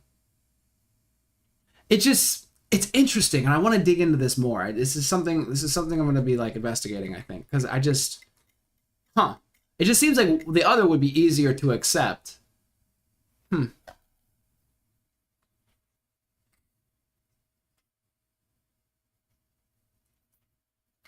Looking at Hassan, the largest leftist political streamer in the world, essentially going on a stream and constantly talking about how Iran deserves nukes and alleging that that Iran should nuke Israel. Just drop a nuclear bomb. Now, before we get too deep into I want to hear him I say saw that. this debate over here, and I need to show you this clip. This is a clip of Konstantin Kirsten debating Dave Smith on Piers Morgan, and he said that, hey, the Iranian regime that you're defending is actually pretty bad. So let's see why he thinks it's a pretty bad regime. Israel has been at war with Iran since October the 7th, when an Iranian proxy, Hamas, attacked them. True. On October the 8th, an Iranian proxy, Hezbollah, began to fire rockets into Israel. Then the Houthis... Well, no, I hear you, Connie. You said if they murder their women just for showing a small amount of their hair, do you really think that they will allow anyone to be gay? Like, I hear you on that, but I guess what surprises me is that they would allow people to be trans. Like, if they were so anti-gay, not to say the two are, like, necessarily linked, but it's just interesting that they would be more accepting of, like, trans ideology than they would, like, gay and lesbian and whatnot. Just interesting. But then again, like you said, if they have like these super strict rules for women, they're already kind of operating in like a different frame of mind than we are. So another Iranian proxy began, and Hassan supports all three of those terrorist organizations. Pretty weird. And to attack shipping and also Israel. I missed that. Sorry. To fire rockets. Into Israel. Then the Houthis, another Iranian proxy began. And Hassan supports. Yeah, it is weird that he seems to support a lot of these groups. It is all odd. three of I those have to admit, terrorist organizations. it is odd. Weird. And to attack shipping and also Israel. True. Right? Now, what has happened since then is Israel has eliminated those threats to, I was going to say deballed, but decapitated Hezbollah. They dealt with the threat of Hamas, and they are now in a position to deal with the threat they've always been concerned about. Now, why is Israel so concerned about this? Well, first of all, Iran has been saying for a very long time, they don't want regime change in Israel. They want the state of Israel not to exist. True. Now, think about the fact that in the post-October 7 world, they cannot take the risk that they're only enriching uranium to 60% because they want to threaten to have nuclear weapons. Bullshit, That is bro. not something they can do. And by the way, Piers, there's something that people don't seem to understand about. You know, we struggle in the West. I really do think we all struggle in the West to understand the fundamentalist mindset. And let me give you an example of what the regime in Iran is like. So, are you ready? So far, bro's been spitting straight facts. I wanted to give you a little bit of a holistic background story from the perspective of why Iran should not be having nuclear weapons at all before we dive into Hassan and his retardation, because he's 610% cooked right now, actually, according to my math. But now let's look into the fundamentalist mindset. Gender identity disorder. DSM-5 predecessor.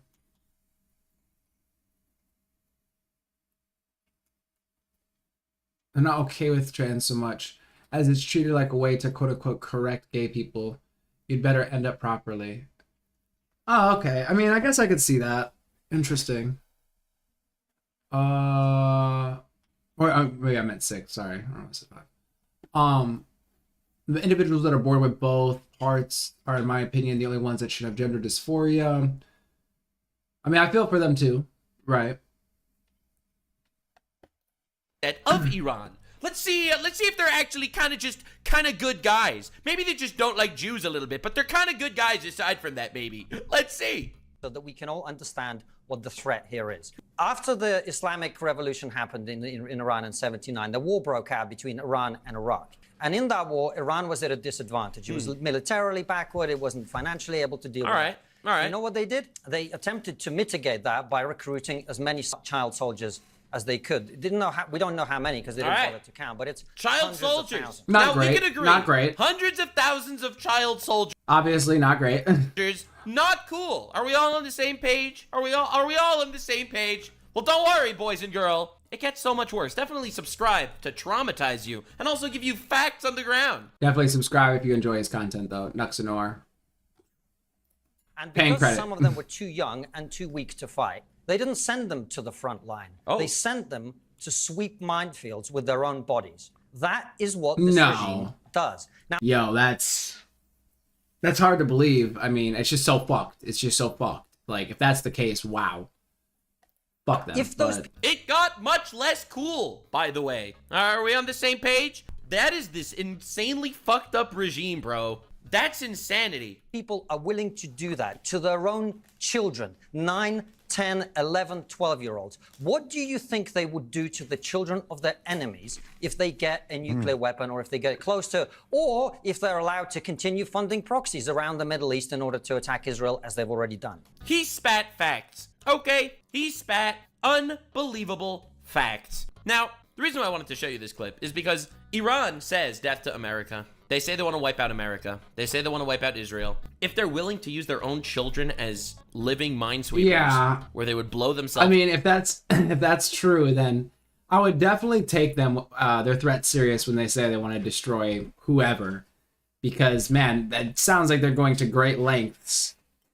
Really, there's like no lengths they won't go to if they're doing that, right? So up to sweep mines so that the military could figure out where to go in minefields. Do you not think that they're actually... I've heard that, Connie. I haven't looked up the actual footage from that stuff, but I've heard of some atrocities going on during that day and everything, and it's pretty horrifying.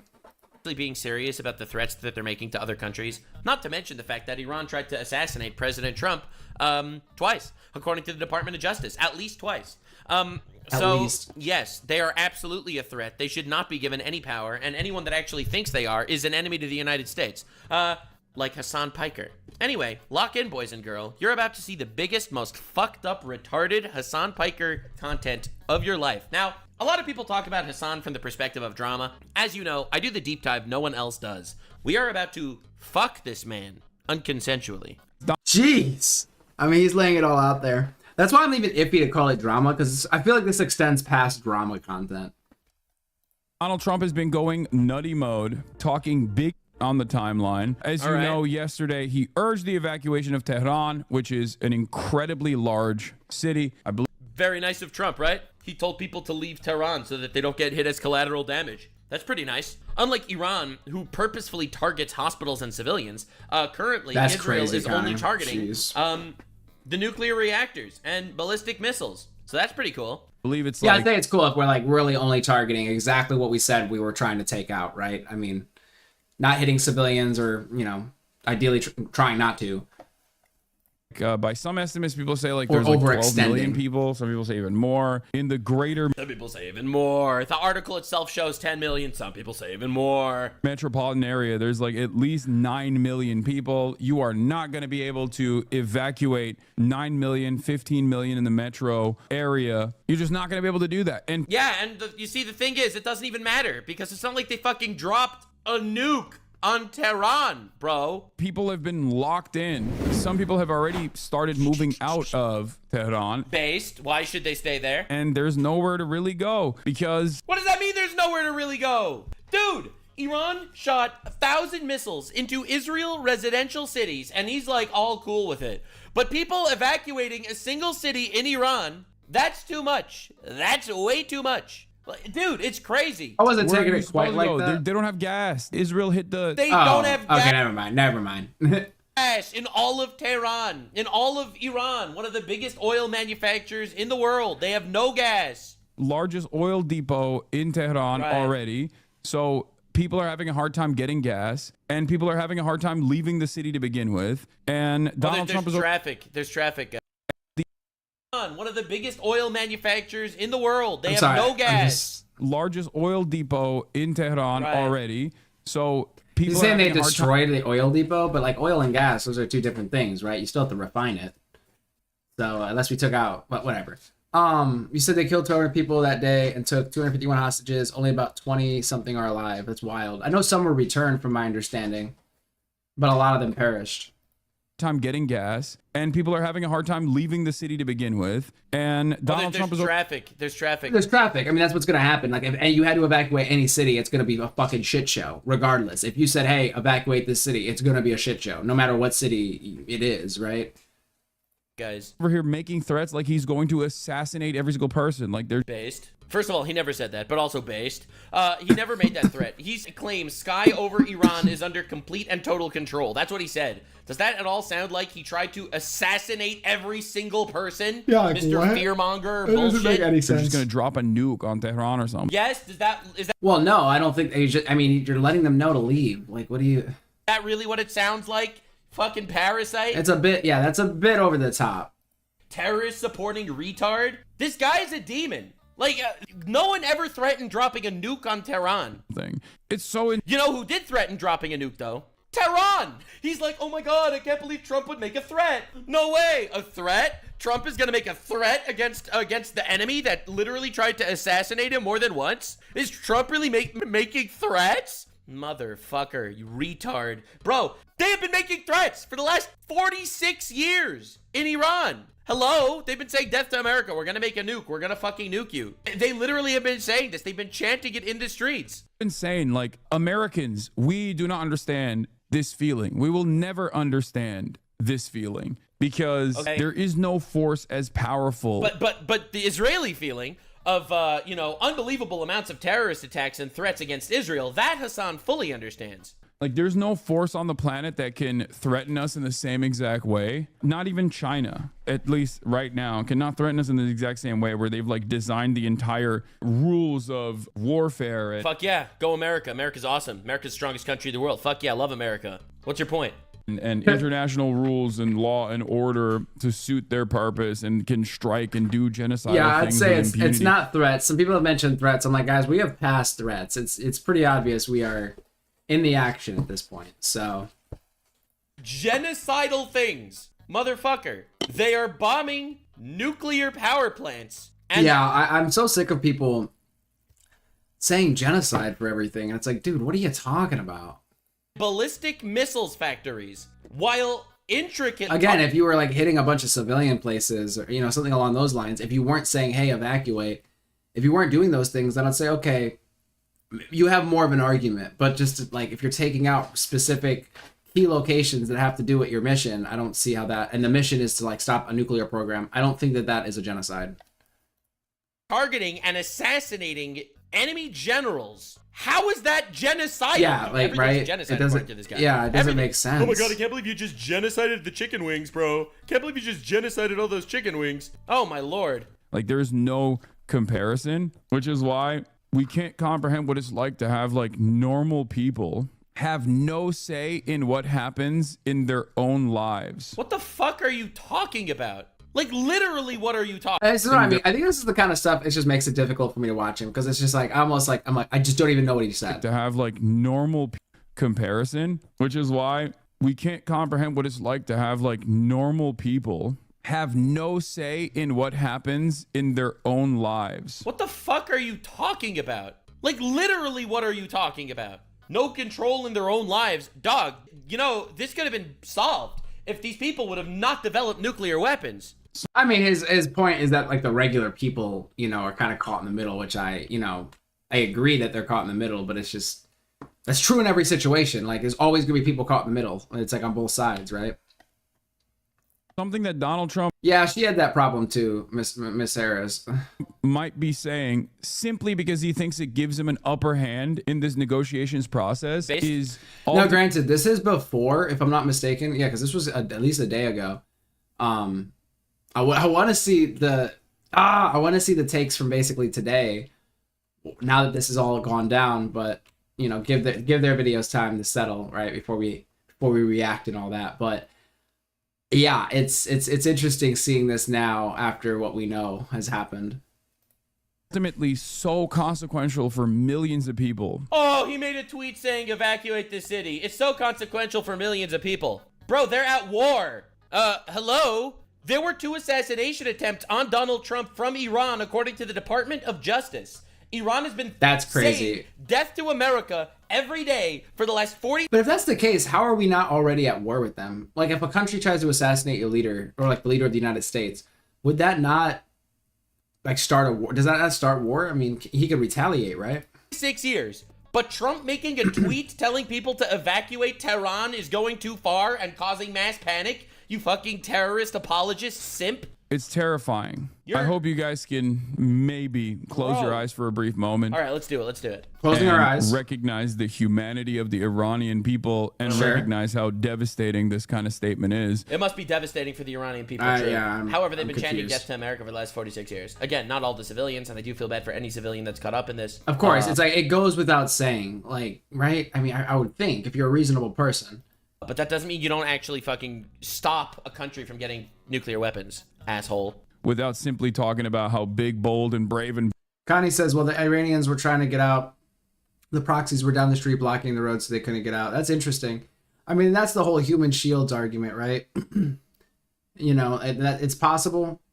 I'm not, you know, it's the first time I'm hearing that news. beautiful our big, beautiful president is. Because like a lot So of I'll have Americans to are look so into that. callous in their indifference to dignity, to the dignity of human life. The dignity of human life that Donald Trump made a tweet saying evacuate Tehran. You realize that's what Yeah, this is like really weird take. he's still on right now, right? You realize he's still on the fact that Donald Trump made a tweet saying evacuate Tehran. He is still talking about the callousness of the Americans. When it's overseas, when it's supposedly be, a civilian population of a foreign adversary, all Iran had to do was not build nukes, though. True! Okay, we gotta see his take, though. We gotta see his take. True! Rare Hassan chatter that's actually like, wait, what the fuck? Are you retarded? Not justifying this, but their government isn't innocent either. You're a idiot. Yes! I love it, man. He's such a moron. Connie, you said they were like, dancing after we bombed them and stuff. I saw some stuff on that. Actually, like, wait, what the fuck? Are you retarded? I'm interested how many of them there are, you know, against the current regime that has control. You're a idiot. I think I've seen some clips on it and whatnot, but again, I'm curious, like, what is the percentage of people in support, or sorry, rather against the leadership of their country? Are you retarded? Not justifying this, but their government isn't innocent either. You're a idiot. Yes! I love it, man. That's his fucking take. It's like, I mean, it would be really cool. Hopefully he expands upon it, though, because it would be cool to have like a little bit more nuance there. Such a moron. First of all, Iran hasn't built nukes. That's why there was an attack, so they don't get nukes. True. They had 60% enriched uranium when they only needed 3% for actually using it for civilian purposes. Really? They went from 3% to 60%. I have to The look that up. IAEA Yikes. and the United Nations said they broke every guideline. What are you talking about? They should have built nukes. And there we go. Oh. Okay, if I was to argue, I mean, I think if he's taking like their perspective, they should have built nukes because it's a great defensive tactic. It's a great defensive tactic. It's just like the pattern of things he says. I feel like the next thing he's about to say is going to just dismantle my charitability here. Oh, he says the quiet part out loud. They should have built... Bro, if they had nukes, they would be nuked, okay? If they actually had nukes and it actually was that imminent of a threat, the entire fucking country would turn into Chernobyl. What are you talking about? They literally should have built nukes. He doesn't care about the civilians. He's literally admitting right I now want that him he to, does like, not care about the explain. civilians Hopefully of he Iran. plays that. Because if they had nukes, they would be wiped off the map. Because they are a terrorist nation that is constantly empowering different terrorist organization proxies to attack innocent people, threaten America, threaten England. They've threatened Israel. It would be obliterated. It would be a glow-in-the-dark crater if they actually got nukes. Hassan does not fucking And this care is what this about is the basically my take if they were to attack an American city with any large ordnance. That's my take for that. If they had nukes, I don't know necessarily that would be the case, but if they were to attack us, hold up. I just got a little notification. It says Iran responds to U.S. strikes. Let me see if this is new.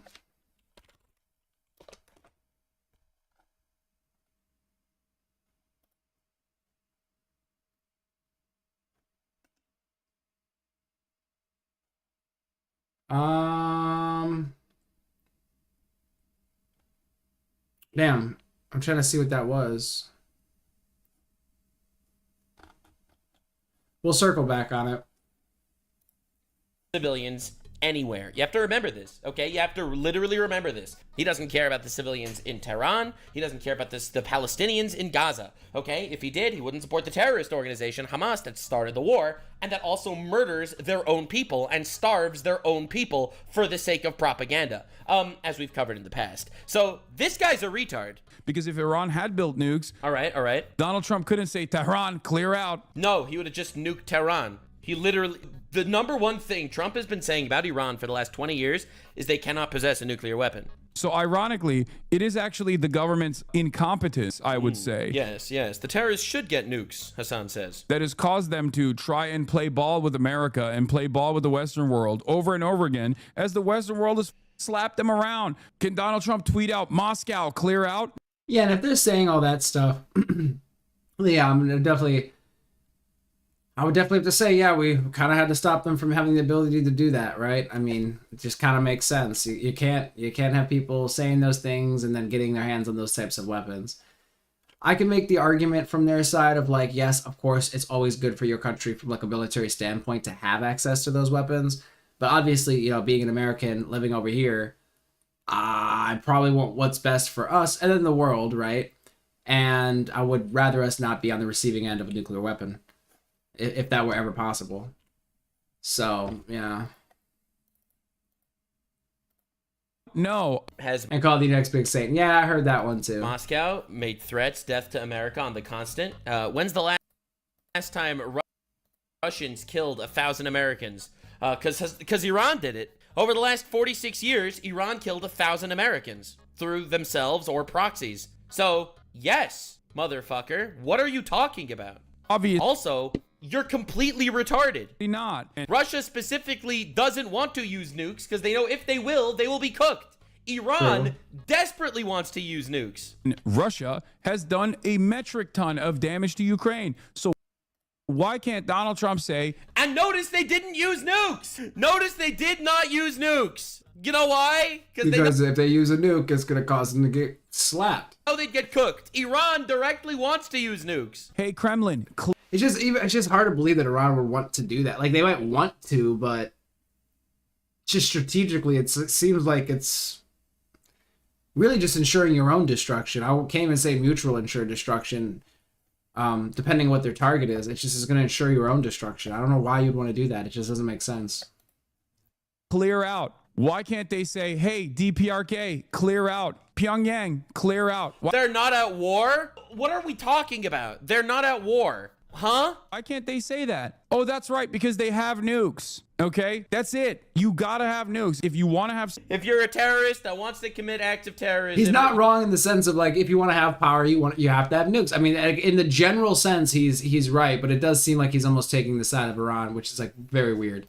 You gotta have nukes. Sovereignty out. This is Hassan. He's against World War III, by the way. He's anti-war. He's pro-life. That's not unless you know it's a fetus. In that case, he's not pro-life. Lord, he's anti-life. But he's pro everyone else. Side of unless you're Jewish, in which case he's not that pro-Jewish life. In fact, he was pretty happy when Iran bombed a hospital, a civilian hospital in Israel. The sphere of NATO influence, outside the sphere, the protective banner of the West. And by the way, ironically, when you are in the NATO protective banner, you don't have any sovereignty. Look at Turkey. You got nothing. So yeah, it actually is an issue for Iran that they don't have nukes. Yeah, crazy, bro.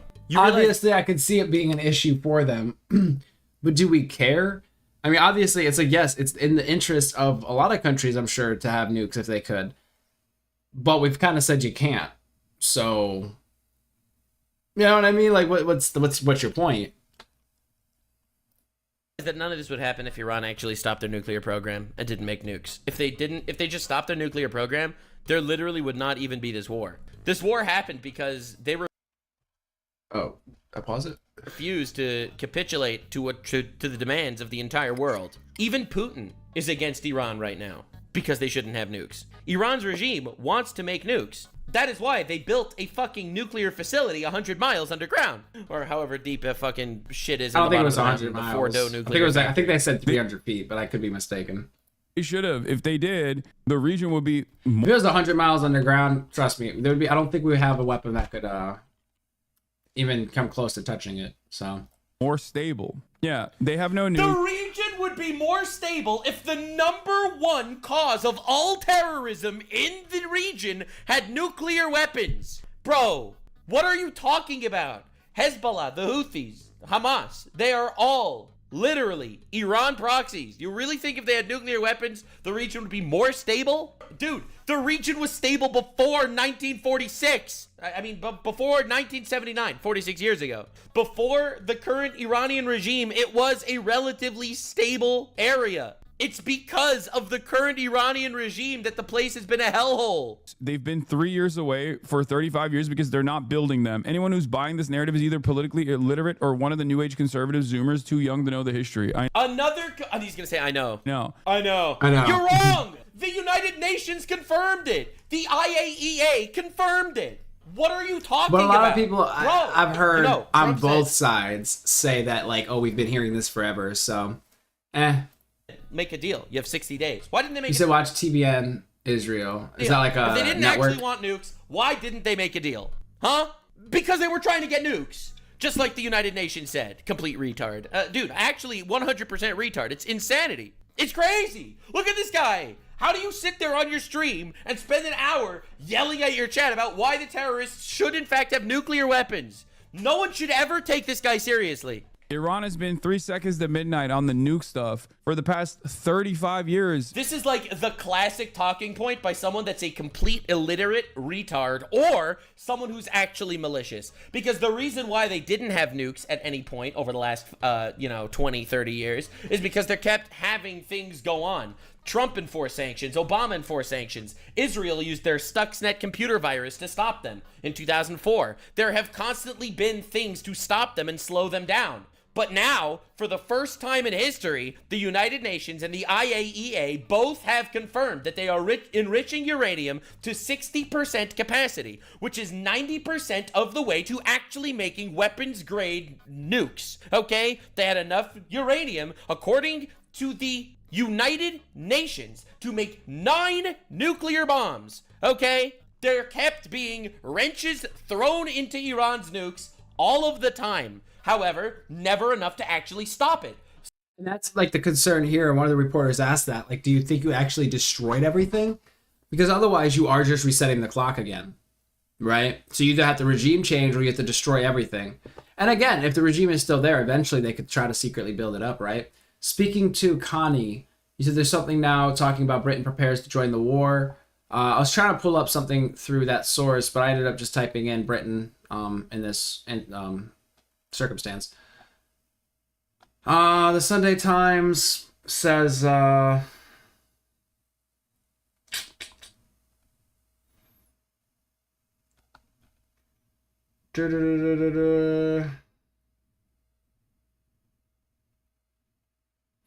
Britain still faces the charge of complicity in the military action, and the Prime Minister was careful not to criticize Trump's decision to go ahead with the airstrikes on Iran's nuclear facilities. I was asking this earlier. I was like, what are our allies? Like, what is their takes on it? BBC, this is 2 days ago, though. Is the UK about to get dragged into Iran-Israel conflict? It says, first off, Britain is very far from being a central player in the fight. This is not just because the relations between Britain and Israel have recently soured. It is also because Israel had clearly decided that now was a window of opportunity to act militarily against Iran's suspect nuclear program, and the time for talking was over. In an apparent snub to the UK, Israel reportedly did not inform it in advance of its attacks at Iran, considering it, quote-unquote, not a reliable partner. So I'm not seeing too much right now. They're withdrawing their staff, the UK, from the embassy in Iran. Oh, 2 guys live in Israel. Okay, no, I did find it.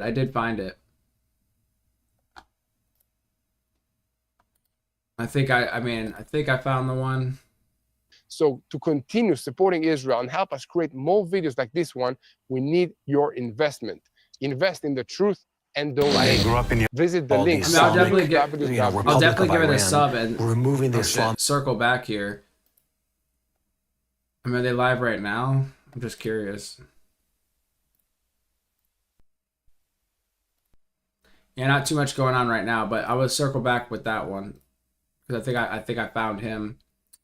Damn, what was I just on? Sebastian says, Toasty TV. Sebastian says, or they could have another facility holding more uranium. Said this earlier that we're doing because we could be potentially making another Bin Laden by sticking our nose. Oh, it doesn't belong. Okay, I see. No, I see what you're saying.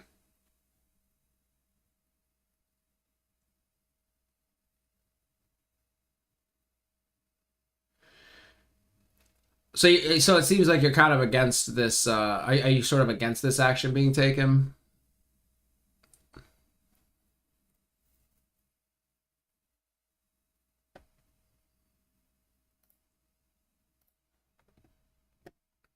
I mean, this is 5 hours ago. The Telegraph. Britain faces increased threat of Iranian attack. Countries around the world are bracing for retaliation after U.S. bombed 3 Iranian nuclear sites. Oh, they want me to pay? Are you serious, dude? Bro, are you crazy? Get out of here.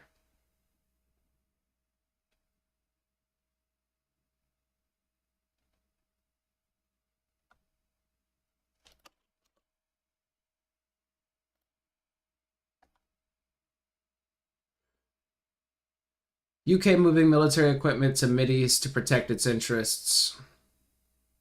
Keir Starmer backs U.S. strike on Iran and calls for Tehran to return to talks. I mean, it seems like Britain is pretty much in line. Oh, he's serving in the IDF. I thought, did I see a bald-headed guy? I haven't seen him yet. Oh yeah, there he is. A missile there, a drone. Yeah.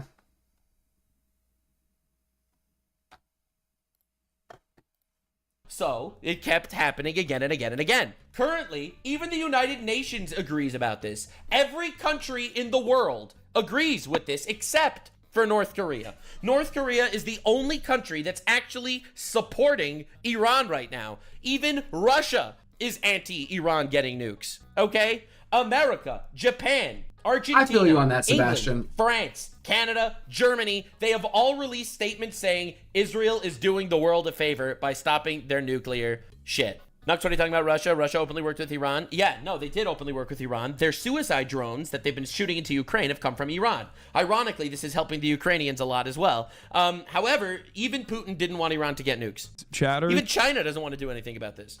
If they wanted to make them, they could have. You think that the Democratic People's Republic of Korea were able to literally withstand a famine in the process, like one of the most devastating famines of all time, and then at the same time develop a nuclear program and engage in the enrichment of uranium before Iran could? Let's be real. Are we happy that they have nukes? Is anyone in the chat happy that North Korea has nuclear weapons? Does this make you sleep better at night? Great argument, Hassan. Do you know how connected Iran is to the rest of the world as opposed to the DPRK? Do you know? True, you're right. They're so connected to the rest of the world, and yet everyone doesn't want them to have nuclear weapons. Saudi Arabia said they don't want them to have nuclear weapons. Saudi Arabia said that if Iran gets nuclear weapons, we are going to make nuclear weapons as well, because the Shias and the Sunni Muslims hate each other. And yeah, so that could be an issue. We don't want an arms race, right? Want to kill each other. So they basically said, yo, if they get nukes, we're getting nukes too. And then shit's fucked. Know how, Iran has colleges, academic. They have colleges. Oh my God. Guys, pack it up, boys. Get them nukes. Get them nukes immediately. Iran has colleges.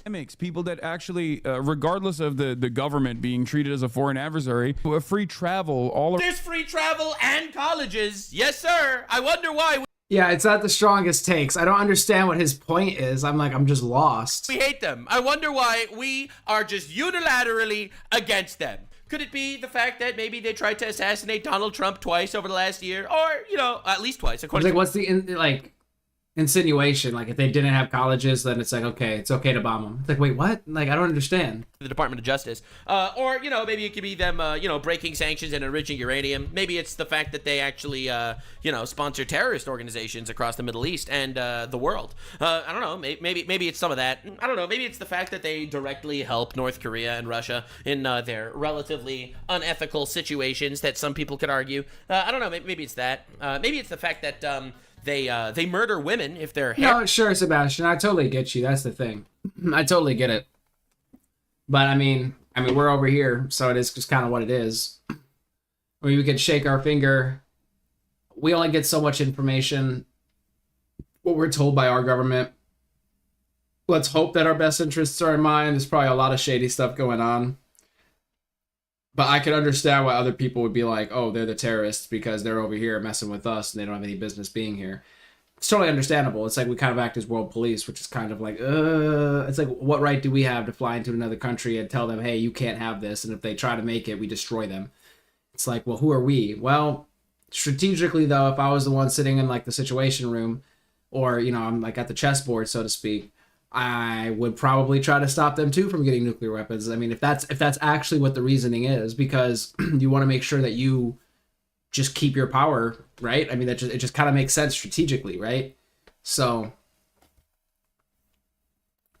error is uncovered in the middle of the street. Maybe it's because 80% of the actual people in Iran hate the current regime because the current regime is a dictatorial, tyrannical government. I don't know. Maybe it's the whole them being a death cult where they send their 9-year-old children to minesweep minefields with their bodies, and the 9-year-old's limbs flew everywhere. Well, I guess that means there's a mine in the location. Jeez. Yikes. Very cool. Around the world.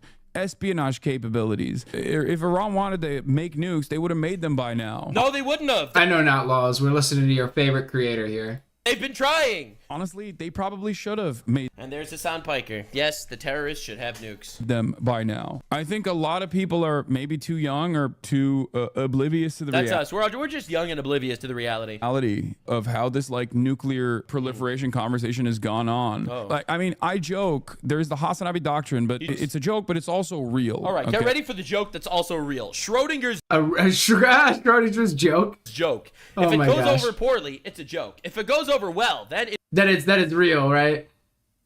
Think about it. We kind of bully our way into any conflict and say, okay, where you want to hurt them. Yeah, it's real. Okay. What do I always say? For nation building, the Hassanabi doctrine for nation building. I'm ready.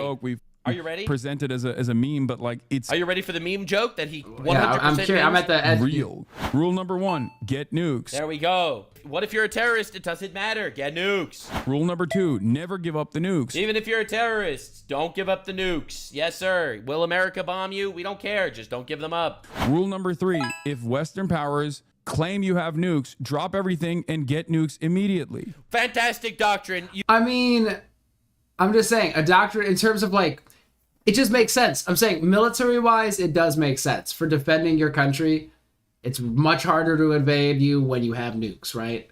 You become much more difficult to deal with. So, like, on its face, I don't see that as bad. But if you're like, well, yes, the terrorists should get nukes, it's like, well, that's not good.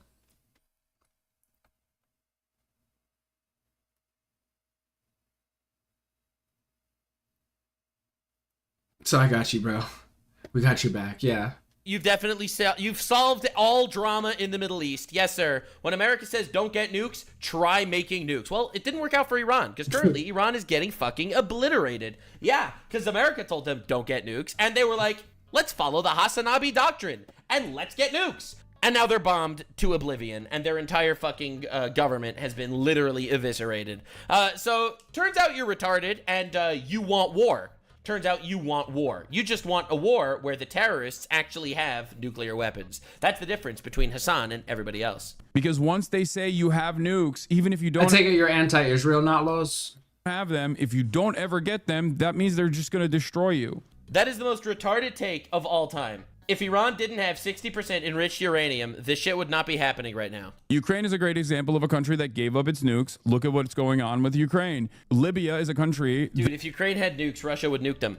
Again, the reason why I'm not saying that it's a good idea that they gave up nukes or not, whatever. It's a whole Sure, okay, I get you. debate. But the point is, they gave them up in order to get protections against Russia. Okay, otherwise Russia would have taken them by force on the spot. You could argue that it wasn't a good play in the long run. That is fine. Whatever. It's a deep discussion that's not for right now. However, I'd say they probably should have kept them. If you have them, you should probably keep them. They're gonna stop you from being invaded, most likely. Well, if you have them, you could like deliver them, right? You have some sort of delivery system.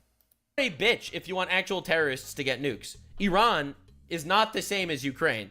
No one is trying to conquer Iran. Russia always wanted to conquer Ukraine back. No one is conquering Iran. People just don't want Iran to have nuclear weapons when they literally directly say they want to use them on you. Cast aside any sort of like ambition for nukes. So you don't like Iran? What do you mean? Are you saying him or me? I don't know if you're talking to me. I don't really have a take one way or the other. It's like if the government wanted us dead, then I'll be like, well, I don't like the government if they want us dead. The people of Iran are probably fine. I mean, I occasionally get some people from Iran apparently in chat. I mean, a couple months ago, I got more of them in chat. As of recent, not so much. Notlo says the cat kid doesn't know what he's talking about. He's understanding his emotional rhetoric, not based in reality. And you said, I believe in the Bible.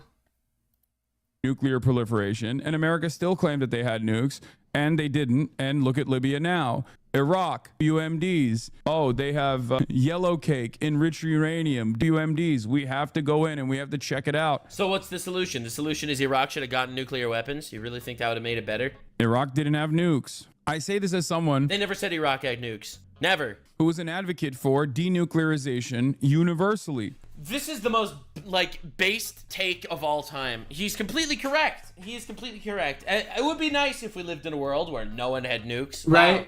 Yeah, it's just not, right? Everybody's not going to just get rid of all their nukes. They can talk about downsizing, but it's just not going to happen. Like, they might get rid of one or two or something, but realistically, it's not going to happen. If you have them, you have them, period.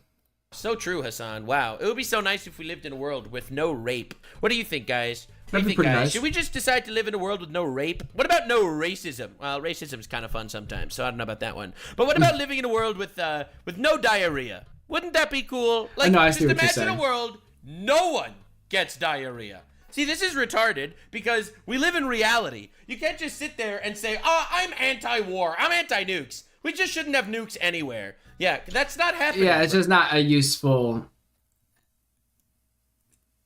point to bring up, right? It's like, well, in that case, we shouldn't have tanks. We shouldn't have fighter jets. We shouldn't have war, right? Bro. I mean, nuclear power as an energy grid is fine. You guys have that's fine. He's okay. He gives a pass. Bullied me too much, and that's okay. I'm on board with nuclear power plants. But as far as nuclear weapons goes, I'm anti-nuke. Wow. I don't even know if I'm anti-nuke. Because honestly, nukes may have actually stopped us from getting into more wars. Like, if nukes were never invented, the world might look a lot different, and we might have actually been in more wars. And we might be in more wars right now. It's kind of hard to even say. Yeah, I don't know. I don't know about that. I feel like the mutual assured destruction does create some sort of stability. As crazy as that sounds, it really does stop world powers from just, bulldozing over each other or, going into these crazy big conflicts because of that mutual assured destruction, like that sword hanging over everybody's head. So, not to say, I mean, maybe I'm wrong about that. Maybe the world would be a better place if there weren't nuclear weapons. It's really hard to know how history would have played out. What a brave take. What a brave take. You see, but the thing is, if America decides, you know what, we're just to undo our nukes, I have a sneaking suspicion that every other country is going to take us over. It's like, bro, you can't. And once one person has a nuke, or a couple people have a nuke, you can't get rid of your nukes. Because then you have to trust that they're getting rid of their nukes. And if you're smart, you don't get rid of your nukes. You have to always assume that the other people aren't going to get rid of theirs. So you can't get rid of yours. That just makes sense. I'm just saying, if you were in the room having to strategize, yeah, it's nice if you believe, oh, nukes shouldn't exist. You're not getting rid of your nukes because you're just going to put yourself at a disadvantage. It would just be stupid. I just, right? I mean... China, Russia, North Korea, all the countries that Hassan simps for all the time, that they will not actually decide to de-nuke. I don't think that's going to happen. So you see, Mr. Communist with a Gucci bag, it's not good. Okay? I think no one should have nukes. He's so brave. But as long as So nuclear brave. proliferation continues and the West basically bullies every country that doesn't have nukes without any sort of scrutiny, without any sort of pushback whatsoever, you need nukes. All right, let's get to the State Department. So basically, he's anti-nuke. He wants no one to have nukes, except you do need nukes. Since nukes exist, especially if you're a terrorist nation, then you should specifically get nukes, because then America will not want you to have nukes, but you need nukes. To bomb innocent people, of course. A press briefing real quick. Secretary of State Marco Rubio has also stated that fact as he has traveled the world working to implement President Trump's vision of peace and security. That statement has also been uttered from this podium many times. The fact that Iran cannot have a nuclear weapon is clear, as the White House reminds us. Hassan literally goes after his entire speech talking about how Iran needs a nuclear weapon. He turns on the thing, and the first thing they say is, it is very clear that they cannot have a nuclear weapon. Since taking office, President Trump has yeah, but he, obviously probably disagrees with that, right? So clearly stated no fewer than a dozen times that Iran cannot be allowed to have a nuclear weapon, for anyone who's unclear on that fact. Yeah, it's very President clear. Trump has made the same pledge no Guys, you fewer don't than understand. 40 America first and being a peaceful dove actually meant doing the exact same thing that previous administrations have done, which is to go to war with Iran. Is he retarded? He must be retarded. Can we just make a difference right now between Bush and Trump just for a second? Bush did not give Iraq some sort of peaceful alternative. Okay? Sorry, guys. I was getting a notification and I missed that.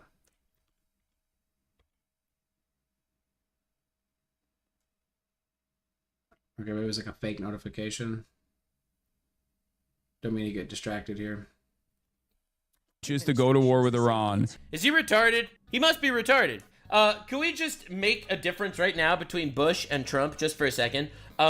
Bush did not give Iraq some sort of peaceful alternative. Okay?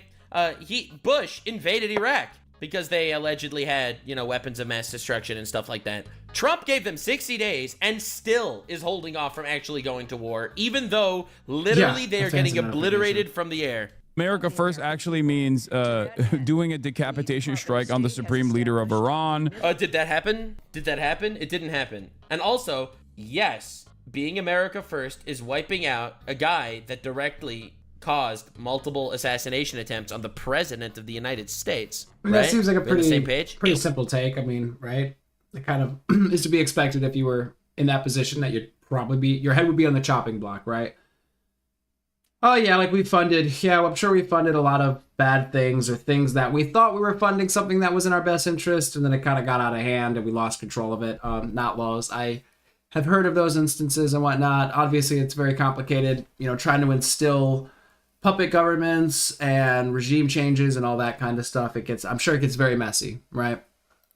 Well, what's going on? I can't believe you're American first when you're dealing with, a country that literally killed 1,000 of your men and also contributes to terrorist organizations all over, and also causes you to spend tons of money defending Israel against. Well, my point is like, what's the alternative, though? I'm not saying we should do like we shouldn't follow in those footsteps necessarily. But at this point, okay, we said the nuclear research and development of weapons is a problem. We said to stop doing that. They didn't stop. We dropped some bombs. Looks like we've probably halted it or slowed it down, stopped it, what have you. What would you have said to do in that situation? Just kind of like hands off, just don't even enter, don't, like what was your sort of solution there?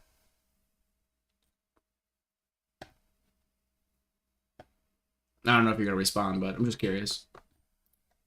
Against different terrorist attacks, and also is directly threatening your life, and also caused assassination attempts against the president, and also wants to blow you up with nukes. I can't believe it's you're so America first. America first is when you don't want the president to get assassinated. America first actually means like violating any sort of isolationist principle that we might have actually run a campaign on.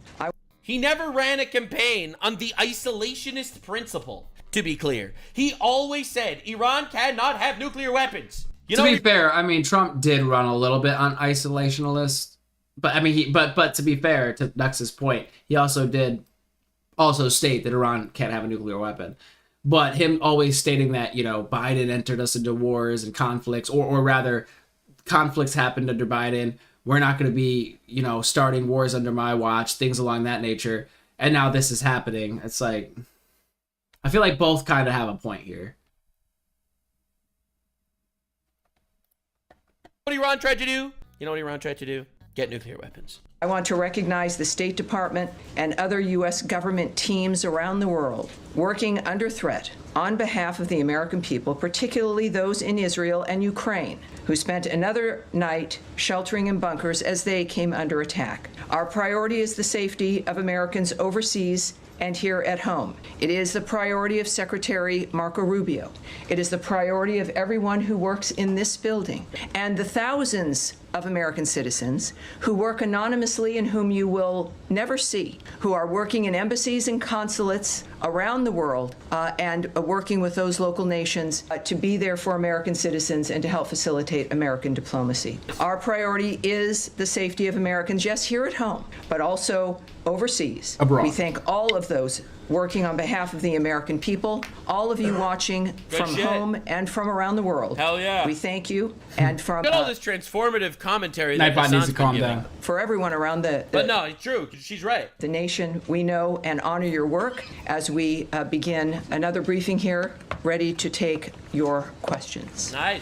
All right. Here we go. By the way, notice how the State Department press briefings are damn near identical in their response to the previous State Department, regardless of how different things are. Great take, Wait, Hassan. what? It turns out that no matter who is actually in power in the American government, no one wants Iran to have nuclear weapons, you know, because they threaten America. It's kind of crazy how even though Biden and Trump are incredibly different people, no one wants Iran to have nukes. Also, are you retarded? This is the most transparent presidency in the history of the country. I have to say, it really does seem transparent, at least compared to the last presidency. I mean, you can't argue. I don't think you could argue that. I just don't think you could argue that. Potentially leave. Okay, my goats are there. Goat. Depending on the countries that they're in. I guess Prem is not there. I don't see him. Right. Well, I guess they revoked Zeteo's press credentials. This is live, yeah. not for a month or 6 months, but durable ends to this nature of forever wars. And that has been his posture, and that's his posture now. Okay, I have an easier follow-up. Nice. Yes, ma'am. How many people... I'll take a hard one, too. I'd say. How many people so far have All right, contacted... now, Lois, take it easy, man. Appreciate you for coming US through. missions in Israel or elsewhere, American citizens? I'm losing my mind. Stop asking about Hope we made your American break more citizens bearable. being allowed to leave Or Israel. Oh my day. God, that is... Yeah, he doesn't care about American citizens or elsewhere, American citizens. I'm losing my mind. Stop asking about American citizens being allowed to leave Israel. Oh my God, that is... Yeah, he doesn't care about American citizens or people in Israel. So American citizens in Israel, that's like 2 strikes, according to Hassan. Sure, it's relevant, but it's the least relevant part of this. Please. It is literally the least relevant part of it for America to protect American citizens that are being bombed indiscriminately by Iran. That's the new Hassan Piker take. Please ask about what the administration is planning to do. Please prod some questions. Why are tankers moving into the region? To threaten the fuck out of Iran. Yeah, right. Why are there bombers in the region? To threaten the Right? fuck out of Iran. Yeah, See, like I'm what? answering all of his questions. Yeah, it's actually pretty simple. Like, it's all posturing, and it's all getting ready for something to happen. It's like, it kind of seems pretty obvious. Does Donald Trump need congressional authorization? We know the answer. They asked this like 7 times. But at least it's important to have it on the record. He literally just said, why aren't you asking important questions? I mean, we know they asked it, but... the answer, but get it on the record. Oh, classic media figure. That our commitment is to the safety and security of Americans around the world. All right? And isn't it just that he has the ability, if there's an imminent threat? Now, of course, imminent threat, I kind of like, you know, what does that mean, right? But it seems self-explanatory. Yeah, it seems self-explanatory. It's like, what are you talking about? It's just like, it does. Oh my gosh. And again, maybe this is why it's always been difficult for me to watch his content and stuff, because it's just like, there's just things that throw me off that he says sometimes, kind of like that he's putting out. It's just like, what? Like, that's so obvious. Like, what do you mean, why? Why are they doing that?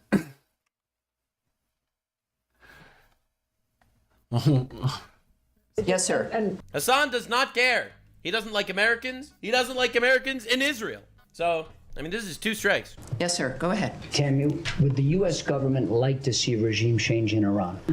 First of all, I'm certainly not going to remotely address that. Yeah, you can't even, like, that question is like, well, would you like to, like, kill all the leadership in this place and reinstall, like, you know, people that you think would be better to run the country? Talk about escalation, right? Require me to speculate or speak on behalf of the president, which I will not do. All right, my opinion on regime change in Iran, I would love to see it happen. I don't know what y'all are talking about. The self-explanatory thing, I thought Sebastian was speaking to, like, why we would have warships out there, bombers out there, logistical support for, like, refueling and stuff. And I was just saying it's obvious to pressure Iran and to be ready to counterattack if they do anything else, or to, like, respond, right? But to also have a presence in the area and be like, we're ready. Whole regime. However, I don't want American military effort to actually go into forcing a regime change. I want it to happen itself. Obviously, it's really weird when you go into other countries and do regime changes. It's like, really, it should happen itself. It should be the people of the country rising up and overthrowing their government. I mean, that's probably the best case scenario, because who are we to go into somebody else's country and try to, like, elect a leader, essentially, or erect a leader? Because I think the current regime is fucking evil assholes, literally executing women if they fucking uncover their hair. Yo, if that's real, you know, if a woman speaks out about women's rights in Iran, they cut their eye out. All right? No. So that's just my opinion. I don't like the regime at all. That's crazy. Fuck them. That's However, crazy. I don't want to see Americans actually going to war for that to happen. What we've seen, though, is clear, is months and repeated statements that all he wants is a peaceful world. His activity and the activity and the nature of the action. Yes, the answer is yes. The answer is yes. Everybody knows this. Israel wants regime change. America wants regime change. You don't want regime change, Hassan? You know, 80% of the people in Iran also want a regime change. And that's hard to believe, too, because I feel like 80% of them wanted that. I mean, not to say it's, like, easy to just overthrow your government or whatever, but I didn't know where these stats are coming from. I can believe that there's a lot of people in a place that, you know, want regime change. There's a lot of people in the United States that want, quote-unquote, regime change, right? But is it an overwhelming group of people, right? And again, you kind of have to have them rise up. It kind of has to be them to do it. Otherwise, you're just taking over the country, right? I mean, you might as well just invade and try to occupy. I guess you could take out leadership and then hope that, you know, the society just sort of, like, elects new leaders or, like, takes over from there. Like, that's the hard part, getting rid of, like, the old guard and then allowing, like, you know, new people to come in and take position.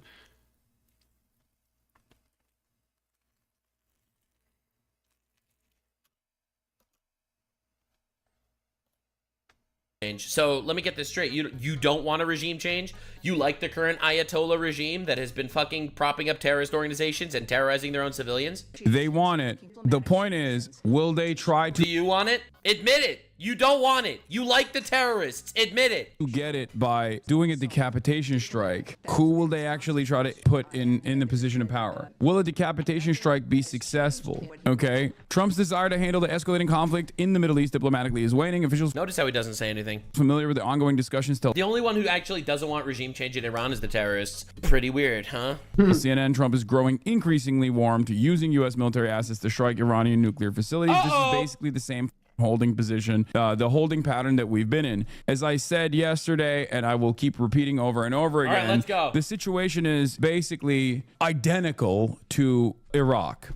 Okay. You must be a complete blistering retard if you think that this is identical to Iraq. Like, I don't even know what to say. Like, it is mind-boggling to say, for this to be your foreign policy opinions. Iraq didn't have nukes. Iraq was never going to have nukes. Iraq had, you know, allegedly had weapons of mass destruction. It's a discussion on whether they're chemical weapons that they actually had count or not. Not the point. Iran has 60% enriched uranium, according to the United Nations, according to the IAEA. They directly want to kill Americans. They directly want to kill all of Israel. Also, unlike Iraq, how many American soldiers are currently on the ground in Iran? How many American soldiers are currently deployed, fighting day in, day out? How many tens of thousands of American lives have been lost during this entire war with Iran? Zero! Zero! Israel is doing America's dirty work. Not a single American soldier is in the field. Israel did the dirty work. That's how I felt about, like, this whole thing, is it really does feel like we're just kind of having Israel do everything. The only thing they couldn't do was use the bunker busters because we had the bombs and we had the way to deliver them, the stealth bombers or the B2s, right? Outside of that, if Israel handles the rest, that I don't want to say our hands are clean, but it's like we're not really taking. There's no risk. Or much less risk.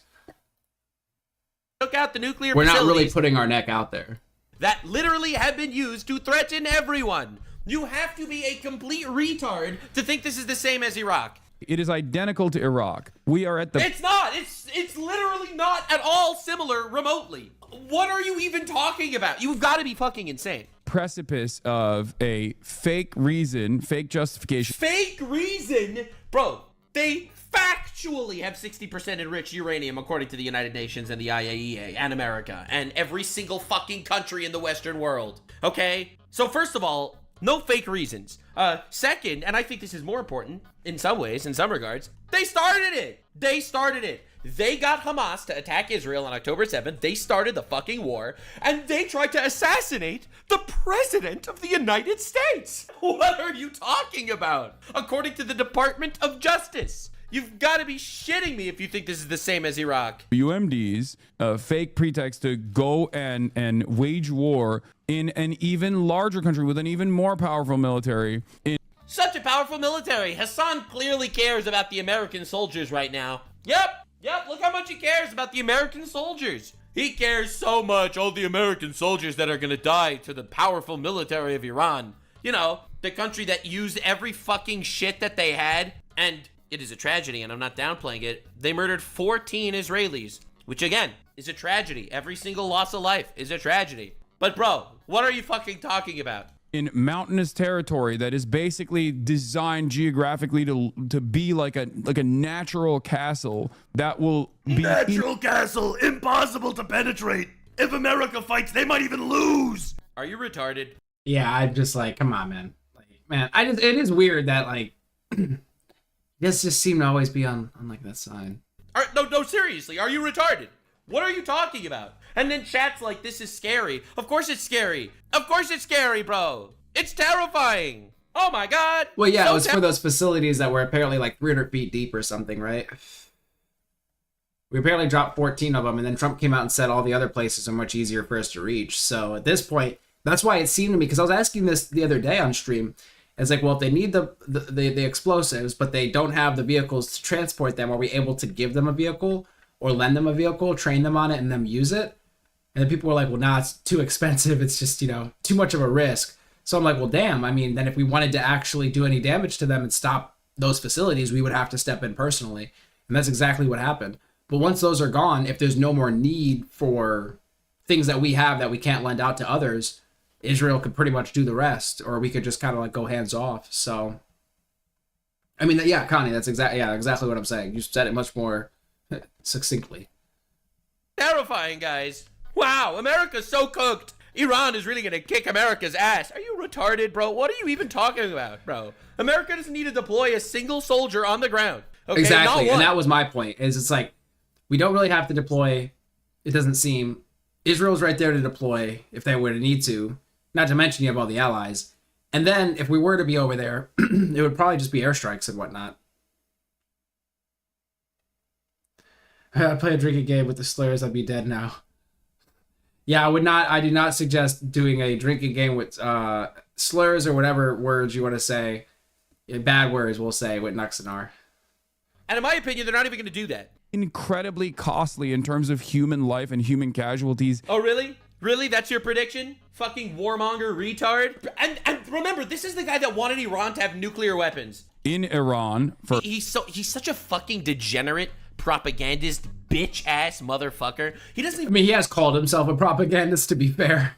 Even believe the shit he says. He just says generic buzzwords to try to manipulate as many people as he can into thinking America bad and Israel bad. First and foremost, and then also for American troops as well. Oh, it's so bad for American troops. Iraq War 2. Yeah, look at all the American troops that died in this fight. 0! Yeah, but I mean, we still have yet to I mean, we still have yet to see if they retaliate.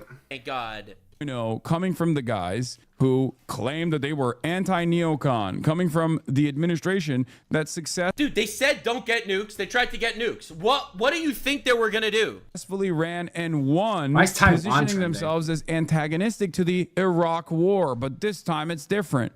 It literally is different. That's where we're at. Now, I don't know if they will continue along with this ambition or if they're just simply doing like the Trump madman doctrine, which has happened in the past as well with like Qasem Soleimani's assassination, for example. Trump That was awesome. What do you mean? does something absolutely insane that under normal conditions would be considered a severe violation. Is there a single terrorist that this man didn't glaze? Is there a single terrorist that this fucker didn't glaze? I don't even know what to say, bro. Of another country's sovereignty, but then there is not much response from said country, this time Iran again, and then they get back to the bargaining table or whatever. And the only reason, because the whole point was that they don't get nukes, right? and why this has worked so far is because of the unimaginable power that America has in the region, unimaginable power it has in terms of like doing damage to the civilian population. And what are we doing with this guy, man? He's just fucking saying the entire video is just platitudes about America bad, bad for America, America bad. And the lack of appetite from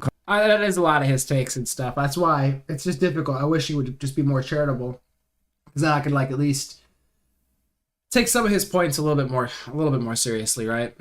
Countries like Iran to kill their whole population, like the lack of appetite from Iran to kill their own people, right? Even though every single time someone dies in Iran, they literally chant, "Blessed is the martyr," okay?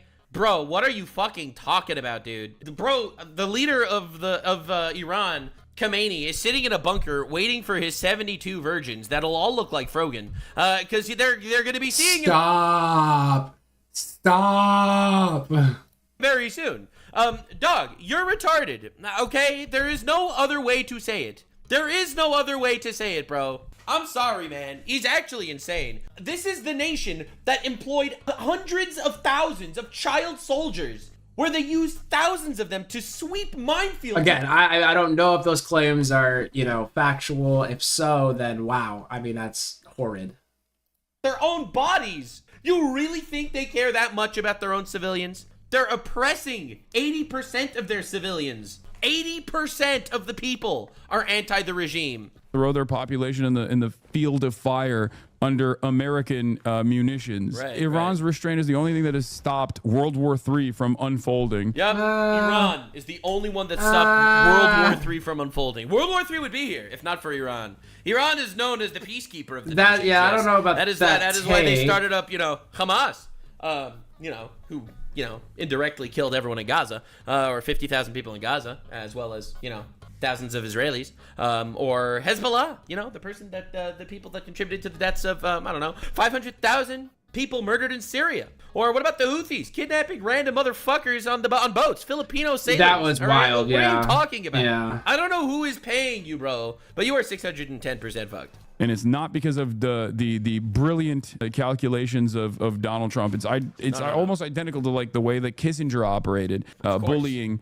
all of these other smaller countries and just like brutalizing them over and over again, pummeling them. Where has America been going around brutalizing and pummeling smaller nations? Oh, thanks, Could you Sebastian. give me an example of that, please? Under Donald Trump? I don't remember it happening. Right, I don't remember that ton either. of war crimes in Asia, knowing full well that there was no retaliation that America would ever meet. The only major difference between what's unfolding right now and 2003, however, is that there is no 9/11 component. No 9/11. You see, 9/11, according to Hassan, was bullshit. It was bullshit. It was an excuse to go to war. It was bullshit. Two, we're living in the post-anti-Iraq war meta, where Americans like recognize the war on terror as being overwhelmingly a failure, right? And on top of that, I would say that we have tremendous economic instability, which I think plays a role in Americans not feeling as patriotic, or the Western world in general, not. Bro, you are the most anti-patriotic person, I think, in the history of the world.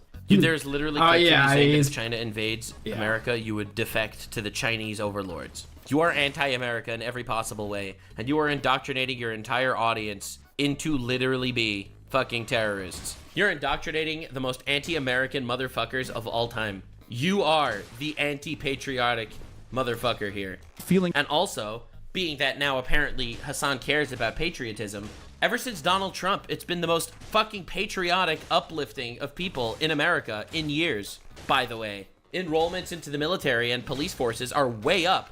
Is patriotic about their countries, like not feeling as though they are willing to go and serve in the military to like defend Western nations or whatever. It's like, she's so brave. He's so brave. Like most people, if you ask like Gen Z, they're like, oh, would you serve in the American military? Would you serve in the British military? And they're like, I'm not gonna die for someone else's wars. Like, why would I do that? I can't even pay rent. And on top of that, there's I can't even pay fucking rent, the guy says, as he praises illegal immigration and 20 million illegal people coming into the country and stealing other people's houses to inflate the housing market. Dude, everything he says is bullshit. Tremendous enmity towards Israel. There's tremendous anger and resentment towards Israel in the public's eye. That's true. Politicians are united on defending Israel, but the American population even is not so united. It's one of the most common metas right now is like, I'm not dying for Israel. I'm not dying for Israel. That's like the rallying call of an entire generation. Yeah, but this is not a war for Israel. This is a war for America, and it's not even a war with people on the ground. I love how he tries hitting every single fucking random bullshit generic talking point, like complete douche moment. So when you look at the situation with deep economic volatility, deep uncertainties about people's futures, anger and resentment, and try to slap on a additional war that is even more costly than the previous wars. What is he talk? Is he just What is he even saying? That America is engaged in that are deeply unpopular. I don't know if Americans will be on board with this. I feel like this could potentially destabilize the entire Western world if implemented. Nothing happened, right? We're on the same page. Nothing this happened. Is before the He's attack. talking about the downfall of the West. Nothing happened. Nothing happened, but I mean, yeah. Maybe America will find a way to nip this in the bud this morning and have this like full-throated pro-war propaganda that they've been pummeling. Now here's the next segment of the video. Him making it look like America is trying to convince the people to go to literally fight the war. Which is not happening. It's not happening. First of all, this is not going to be a boots on the ground war. That is literally what I said on day one, and I stand by it. And second of all, you're retarded. That they've been pumping out on every outlet right now. What are you They've saying? been doing that. What are you They've been talking doing that about? nonstop. If you notice, like CNN and New York Times is damn near identical. Yeah, let's read it. All right, CNN, New York Times. Let's see what he's saying. Trump is facing heat from all sides, but his fateful Iran decision is one he could make. How is that pushing people to war? Trump calls for Iran's unconditional surrender and threatens its supreme leader. How is that pushing people literally on the boots on the ground war? Identical with the way that you hear commentary from Fox News on this stuff. All right, Fox News. Only the U.S. military can take out Iran's most dangerous nuclear site. That I could see why it's implying war. However, it's one bunker buster bomb, okay? That's not boots on the ground war. That's one. And two, and I think this is also important. I think this is also worth noting. This is just a fact. I see. The fact is Israel does not have the bunker buster bombs required to take out Iran's most dangerous nuclear site. This is just a factual statement. There are very few outspoken anti-war people out there. You got some crazies on the right. There are a few outspoken people like, I don't know, Candace Owens. True, Candace Owens. Fantastic example. Yeah, you're so right. What has she been saying about war? She's made a pretty interesting take about war. I want to actually go find that so I can pull up for you her actual take about war. Teen writes, serious question, will there be jobs or community military members can join when I get a dishonorable discharge for not contributing to delete people or my body for the interests of a certain foreign nation benefit? I love this question. I do believe that if war in Iran is on the agenda, and that appears so, get dishonorably discharged. Who cares? Who cares? What? Disobey direct Yeah, orders. that's not a mutiny. that's not Just a little bit of great treason. take. Just disobey Yeah, orders. you're gonna Who cares? screw your life up dishonorable probably discharge more. will fuck up your life, but who cares? Yeah. Well, that's Definitely that's an interesting Hassan's take. teammate. That's Hassan's teammate. Some of the most like crazy MAGA people are coming out against it, but then also you got like the AOCs and the Thomas Massey and the Republican Party and the Bernie Sanderses of the Democrats that are coming out against it. But overall, Democrats and Republicans, especially at the highest levels of the party, Yeah, everyone agrees Iran should not have nuclear weapons. are fully on board with escalating this conflict and moving in to Iran. But yeah, let's get back to it. President Trump urges evacuation of Tehran as the Iran-Israel conflict deepens. Yeah, so that was basically the gist of what I actually wanted to show you, because this is brutal. It's absolutely fucking brutal. We'll cook a little more because he goes on this really funny J.D. Vance rant a little bit later in the video. I really wanted to show it to you. One of possibly the funniest ever J.D. Vance rants I've ever heard in my entire life. Check this shit out. Is asked about Trump's comments that he wants a real end to the Iran-Israel conflict. We can take Trump's word for his word, Bruce says, but I'm not going to speculate in the larger sense on what that would mean. That is up to the president. He's the singular guiding hand about what will be occurring from this point forward. Sure, I'm telling you, I think this All right, he's telling us. has been the plan for a lot longer. Either it's the Trump madman theory, which is how much appetite Iran has for retaliation and how much punishment Iran will dish out. You've got to be retarded if you think that this is really the thing that everyone is so considering. To American assets in the region, to Israel in general, and Well, they just bombed a hospital, like a completely civilian hospital, so obviously not good. that calculation is what causes America to either go in full blown or to, I guess, simply use this as a threat against Iran and the Iranian population to, I don't know, ultimately get them to a further weakened position where they can be easily thwarted. So you got to realize what Hassan just said, okay? I'm just going to translate this for you because you might lose your absolute fucking mind, all right? You might lose your absolute fucking mind. You see, Hassan wants Iran to bomb Israel, and he's been looking at the fucking missiles and being like, holy, look at those missiles. Wow, go missiles, go, right? He's been looking and glazing the missiles shot at Israel. So that's Hassan. That's Hassan. We love that. It's great. However, interestingly enough, and I just personally find this interesting, he says that Iran escalating will cause war to kill civilians in Iran. So on the one hand, he wants Iran to fight back to kill Israelis. On the other hand, he does not want Iran to fight back because he thinks that that'll actually cause a war happening. I don't know what to say. This is the worst political analysis I think I've ever seen in my entire life. But anyway, that's just a day in the life of Hamas, Diddy Bin Laden, Adolf Epstein Piker. This is him cheering on missiles and also being a retard. I'm giving you a 2-for-1 special here. This is the greatest clip ever. So lock in. If you haven't seen this, you are. Oh, it's beautiful. This is brand new, hot off the press. What the frick is this, bro? Bro, what is that? Bro, it's coming right at him. Hello? Is it coming right at him? I can't tell. What is that, bro? Oh, I thought that was the missile. He was looking at the sun. He was looking at the sun. Bro. Oh my god. Oh my god. You absolute retard, man. He was looking at the sun and he was like, yo, it's over. Yo. Anyway, that's Hassan, political analysis. I do think that no matter what happens, maybe I'm wrong, but I think that no matter what happens, like the goal here is a decapitation strike and violent regime change. That's what I think. I might be wrong. I hope I'm wrong, but I do think that the goal is to ultimately destabilize Iran. Remember, he has yet to condemn the current Iranian regime, the one that makes all the terrorist organizations, that started all the wars, that contributed to all the chaos in the Middle East. You know, the regime that murders women if their hair is uncovered. I mean, he's the progressive guy, right? He's a progressive. He's the lefty. He's just super woke. But, you know, they execute gay people in this regime. I don't know if that's cool with you, but they do that.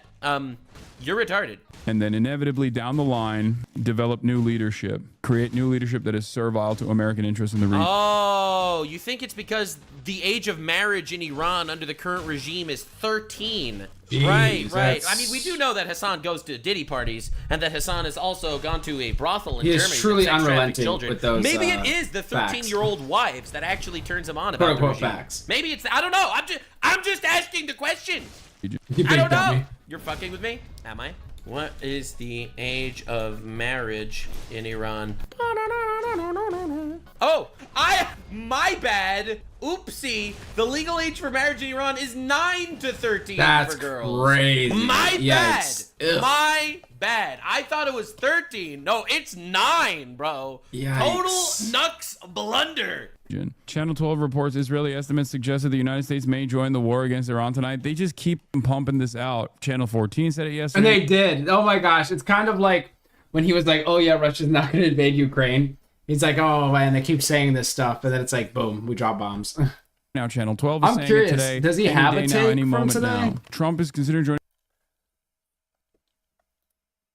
Breaking news now. The United States has gotten This is involved Hassan in the here. conflict between Israel and Iran. That was next to What the options obviously. does Iran have to retaliate? What could it potentially do?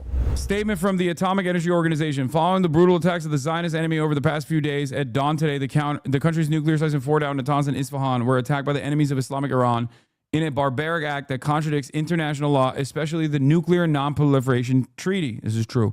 This action, contrary to international law, was unfortunately carried out in the shadow of indifference and even cooperation of the International Atomic Energy Agency. The American enemy, through cyberspace, has claimed responsibility for the attack on the aforementioned sites, which are under the continuous supervision of the International Atomic Energy Agency, based on the Safeguards Agreement and the NPT Treaty. The international community is expected to condemn the lawlessness based on the rules of the jungle and support Iran in achieving its legitimate rights. The Atomic Energy Organization of Iran assures the great Iranian nation that despite the evil conspiracies of its enemies, with the efforts of thousands of its revolutionary motivated scientists and specialists, it will not allow the development of this national industry, which is the result of the blood of nuclear martyrs, to be stopped.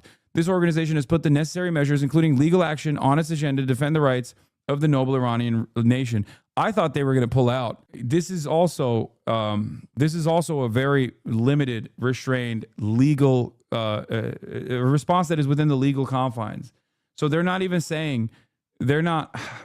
I don't think Iran's retaliation. Maybe I'm wrong, and I hope I'm not wrong on this. But I don't think Iran's retaliation is going to be that crazy. I think it. I mean, unless this is a Oh my God! What? Legal confines. So they're not even saying they're not.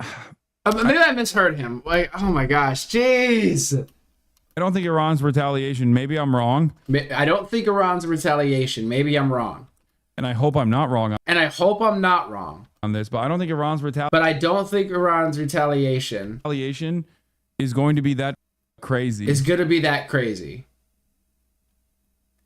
If I might be misunderstanding him here. Is he saying he hopes that Iran's retaliation is crazy? Am I out of my mind? Oh my gosh. It's like, I click onto the Hassan, channel and stuff to click onto this video. Cause I'm like, you're watching Nuxanor. Obviously he has like a bias or, he, has something against Hassan. So let me go to the source here. Let me see what he's saying on it, unfiltered. And I'm just like, what is this man saying? Why is it comporting with everything that Nuxanor is saying? Like, oh my gosh. I hope I'm not wrong on this, but I don't think Iran's retaliation is going to be that crazy. I think unless this is a mistranslation, because it's from Farsi to English. I think so at this point. I don't It's a pretty know. chill stream I think today.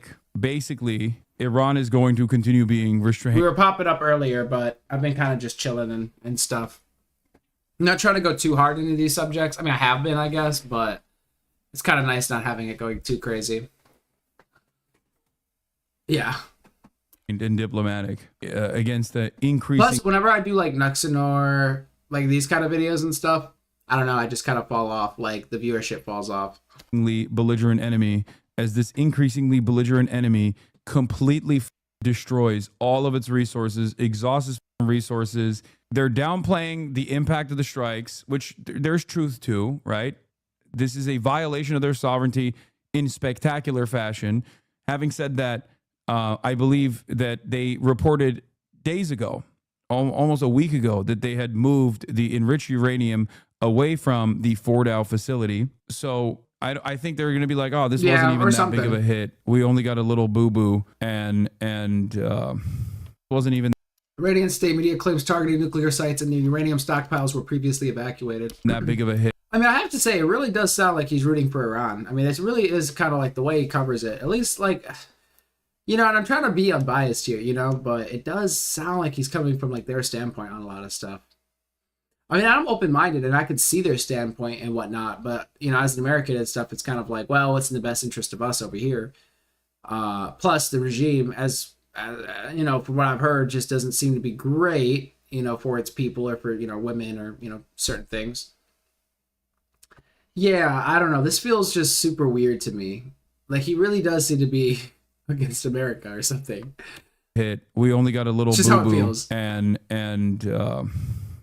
who knows what happens after that. According to the stock guy, Iran is isolated and has no support from others unless Trump attacks Islam religion. Nothing is really significant per his Friday stream. I mean, that's a funny take, but it's not wrong. Iran is a very isolated. It's isolated regionally. It's also clearly not being adequately defended by the larger powers that would normally rush to defend it. I don't think China is going to do anything. Iran is pursuing legal action. That's so funny. We're living in ridiculous times. What does he mean? What process? What legal process? I feel First of all, the entire some sort of like international court or something, I imagine, right? Sham of international human rights was directly concocted by a group of vassal states that are utterly servile to American interests. Every European country is sitting around on their hands and knees waiting for Trump's orders. Trump says jump, they say how high. America says do this, they go, oh, please, I would love to do this. Every single thing that you hear from European leadership about how angry they are at America's reasoning, America's actions against them, is all bullshit. It's all bullshit. So the entire international rule-based order that is designed and is supposed to be upheld. So he's basically saying like, okay, well, there's no legal route for Iran to take. So what does that leave them? It almost seems like he's like, well, this is stupid. They need to use violence. It's almost what it sounds like. I mean, I don't know. I mean, he's just saying it's a sham, but I'm curious if he has like a alternative answer outside of like a legal process. By these European defenders of liberal democracy is not being upheld. Benjamin Netanyahu flew over French airspace. France is supposed to be one of the only countries in Europe that at least has some aesthetic interest in sovereignty. They got nukes. They don't give a What do you expect Iran to do? I mean, listen, I don't know. But if I was in this situation. All right, here we go. If I was the head of state of a country that is being bruised and battered by a belligerent attack dog for the largest superpower on the planet, I would very quickly cut as many deals as possible with the other big dog. I'd be like, please. And that's, I mean, I said that earlier, basically. That's why, I mean, I kind of agree with him on that take. They need allies, right? You're going to want as many people on your side during this as possible. So, I mean, that seems reasonable. Give me the Dongfeng missiles. I will do anything for you. I have a family of short Dongfeng missiles are a family of short, medium, and intermediate range and intercontinental ballistic missiles operated by the Chinese People Liberation Army Rocket Force. 5-year energy contract with you. Give me some Dongfeng missiles. I would like to launch some Dongfeng missiles instantly.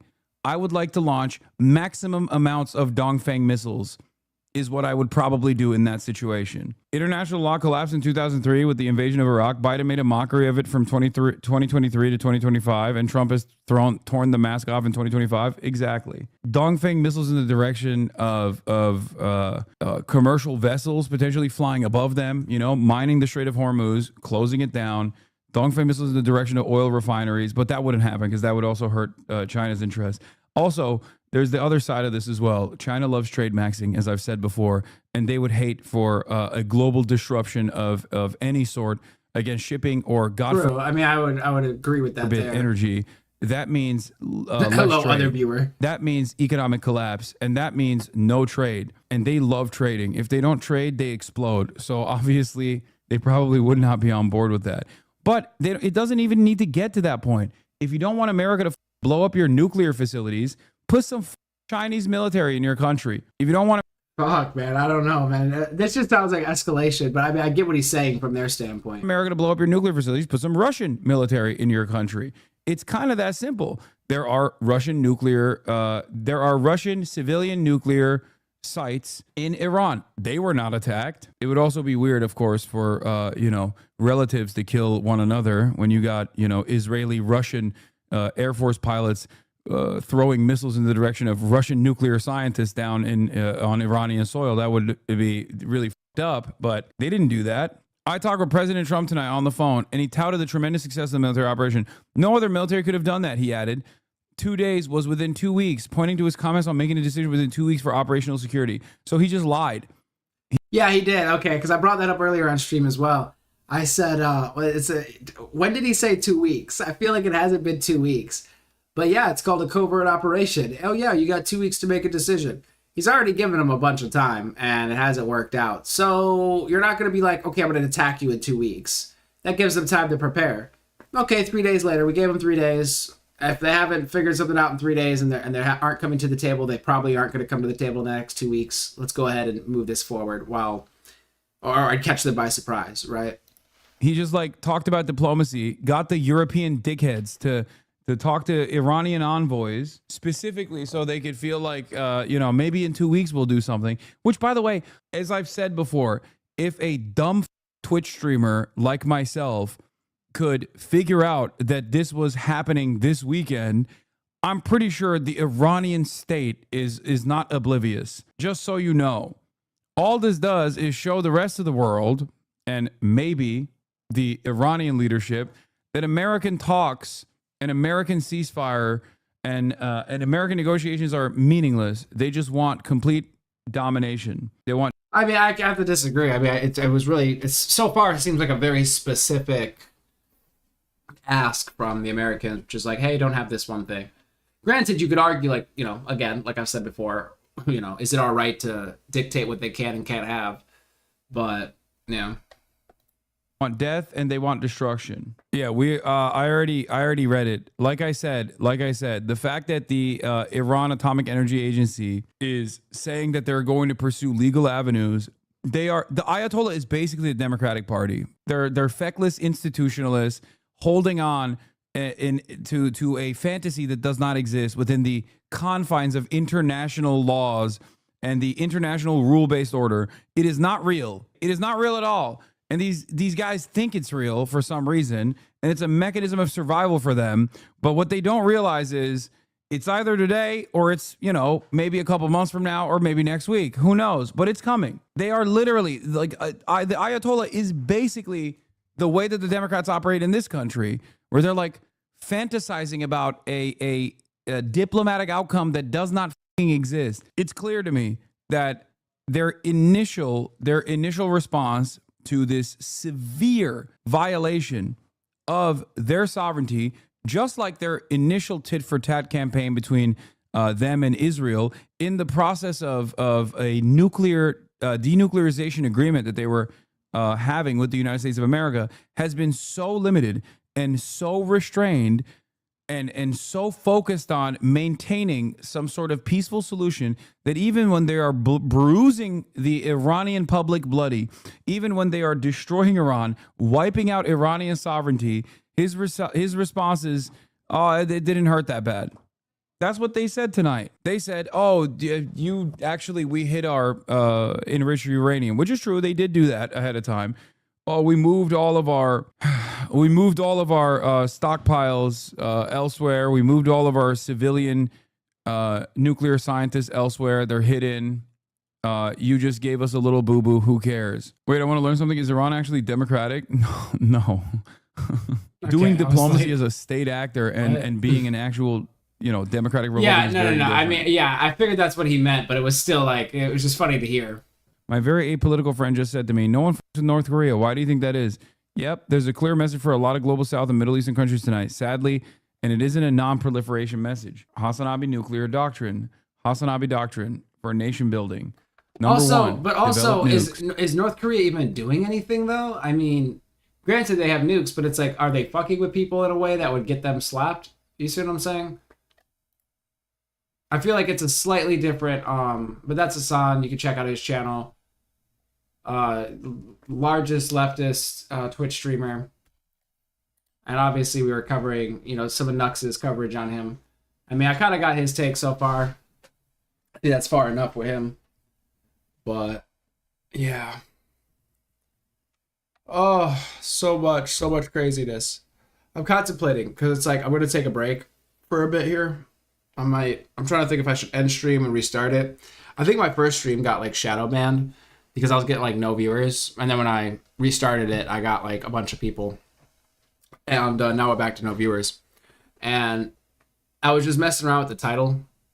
And I do think like using Iran in the title, like there's certain things in the title that I think are just going to shadow ban it. So I'm going to try to like figure that one out as well. I'm trying to figure out what I'm doing next here because I did want to get some gaming in, to be honest. So, but there's a couple other topics I wanted to cover. I did want to cover the content nuke sort of part 2. Yeah. I mean, and that's what I'm saying about Hassan. It's so difficult to listen to him. I don't know what it is. Not to say I'm like way more entertaining or something. Hopefully, you know, I become more entertaining. But yeah, it's very difficult listening to him. So I do want to check out that H3 content nuke part 2 situation, which is funny because it also has to do with Hassan. I don't know why he's like, all up in all this stuff. But yeah, so I'm probably gonna pull that one up. That's a long watch. So I'm trying to think if I'm going to restart. Oh, very good. Hour and a half. Oh, very good. We could probably link up on the game. I need to see how long it takes me to get through this video. The one I want to. I mean, my plan is right now to go get some food. Either make some food. I took some chicken out of the freezer. I need to see if it's ready. But get some food whipped up, or just go grab some food and get locked in because I want to... Yeah, like I said, cover this. Do I have it up here?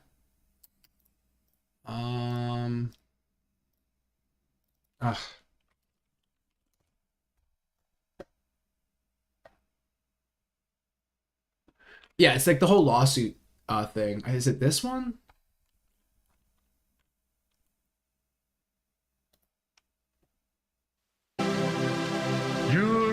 Hello, everybody. It is Ethan Klein, your host of the H3 Show. Coming at you. It's June 18th. Wait, this is... Hold up.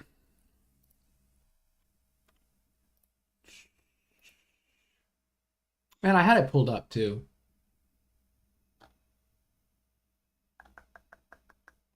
Yeah, I don't think it's on H3. Give me a sec.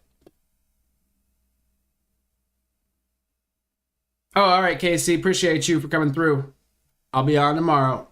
I might be on tonight, too. I might do a Black Hole Radio stream overnight to catch up on any crazy news that pops up. It'll just be music, and I'll be in the chat with y'all. But take care. Be safe.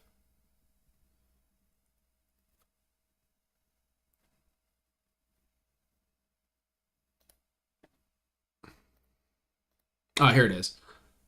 Wait, this is more Pegasus. Hold up. That's not what I'm looking for. Maybe he links it. Hold up.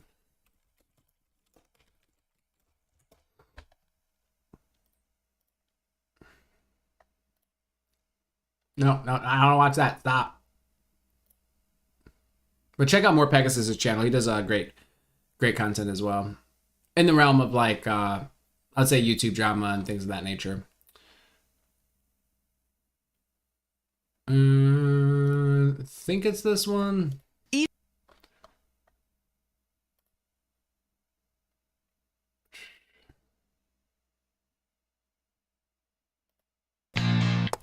Here we go.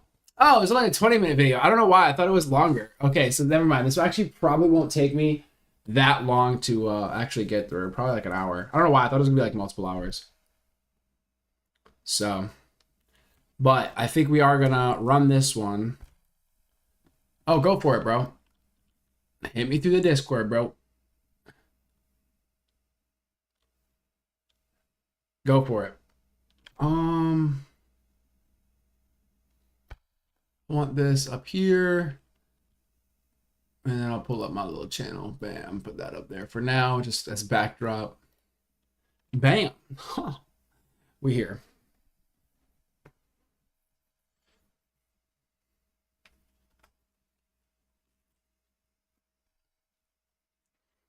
But I think I actually, you know what? I might actually kill the stream. I'll hit you up in Discord and everything. I mean, the stream was pretty chill.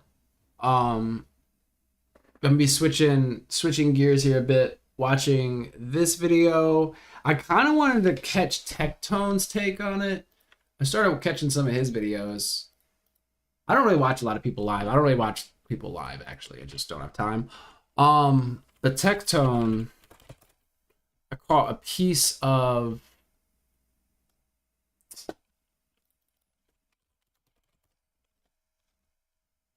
Oh, which one was it?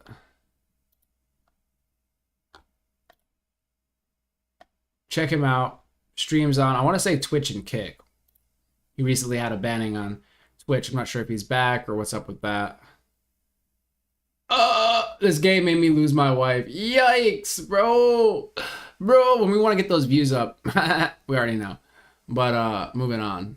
Where is...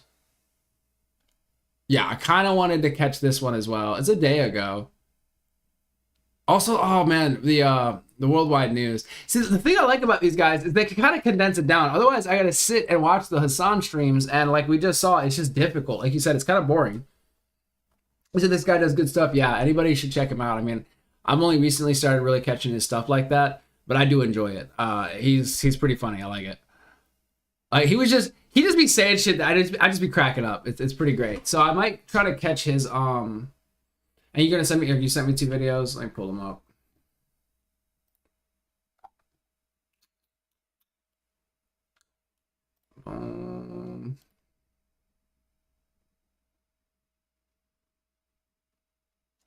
Oh shit! I didn't even realize I was in voice. Fuck. How do I leave voice? What the hell? Oh, maybe I wasn't in voice. Okay.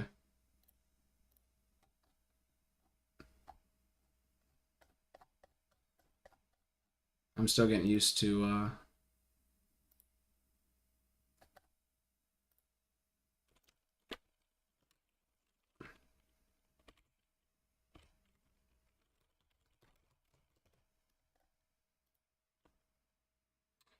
purge the bullshit. Full court press when basketball becomes a battleground. Yo, what's this about? Pills and potion. Big Pharma takes a big hit in recent $7.4 billion lawsuit. All right. Living with opioid addiction can be why is it playing ads? Are you freaking a struggle. serious, dude? Like, Supplicate with counseling is for adults with moderate to severe opioid. Ridiculous. But anyway, we get to this next thing. I'm curious, what are they about? I love this one. All right. I'm starting to watch it, but Melanated women. Oh Lord, melanated women. Uh-oh, what are we doing here? LOL, red button. Yeah. You make sure I'm not like always live. I mean, my microphone's generally off, sort of, kind of. Don't forget, but yeah. But we got those loaded up in the Hangout. But let me see here. No, it's not too late. It always feels like it's nighttime in here, so. But yeah, I think I'm gonna reset. This guy cracks me up. Yeah, no, he's pretty funny. So we're gonna probably catch some Tech Tone, catch some of the H3, Ethan Klein's video, sort of set the scene. Maybe some more Pegasus if we want to fill in the gaps on some other stuff. But that's already gonna be like hours worth of content right there. So maybe just a video or two, and then maybe get to gaming. But just to get caught up on all the lore. Because I do think this is going to end spectacularly. It feels like a war on multiple fronts. You got like Ethan Klein doing his thing. You got Nuxanar doing his thing. You got Asmongold sort of doing his thing or whatever. I feel like he's like Sweden or something. I don't know. But it really is quite interesting to me. But here, I'm going to hop off for a bit. Reset the stream, try to have a solid next stream. Let me get loaded up on some calories. Appreciate you guys for stopping by. All of you, millions of people. It's just Sebastian and me. But appreciate you for hanging out, Sebastian. We'll probably get up later when you're off and shit and play some games. I'm out until the next rodeo. Let me get some food. Peace.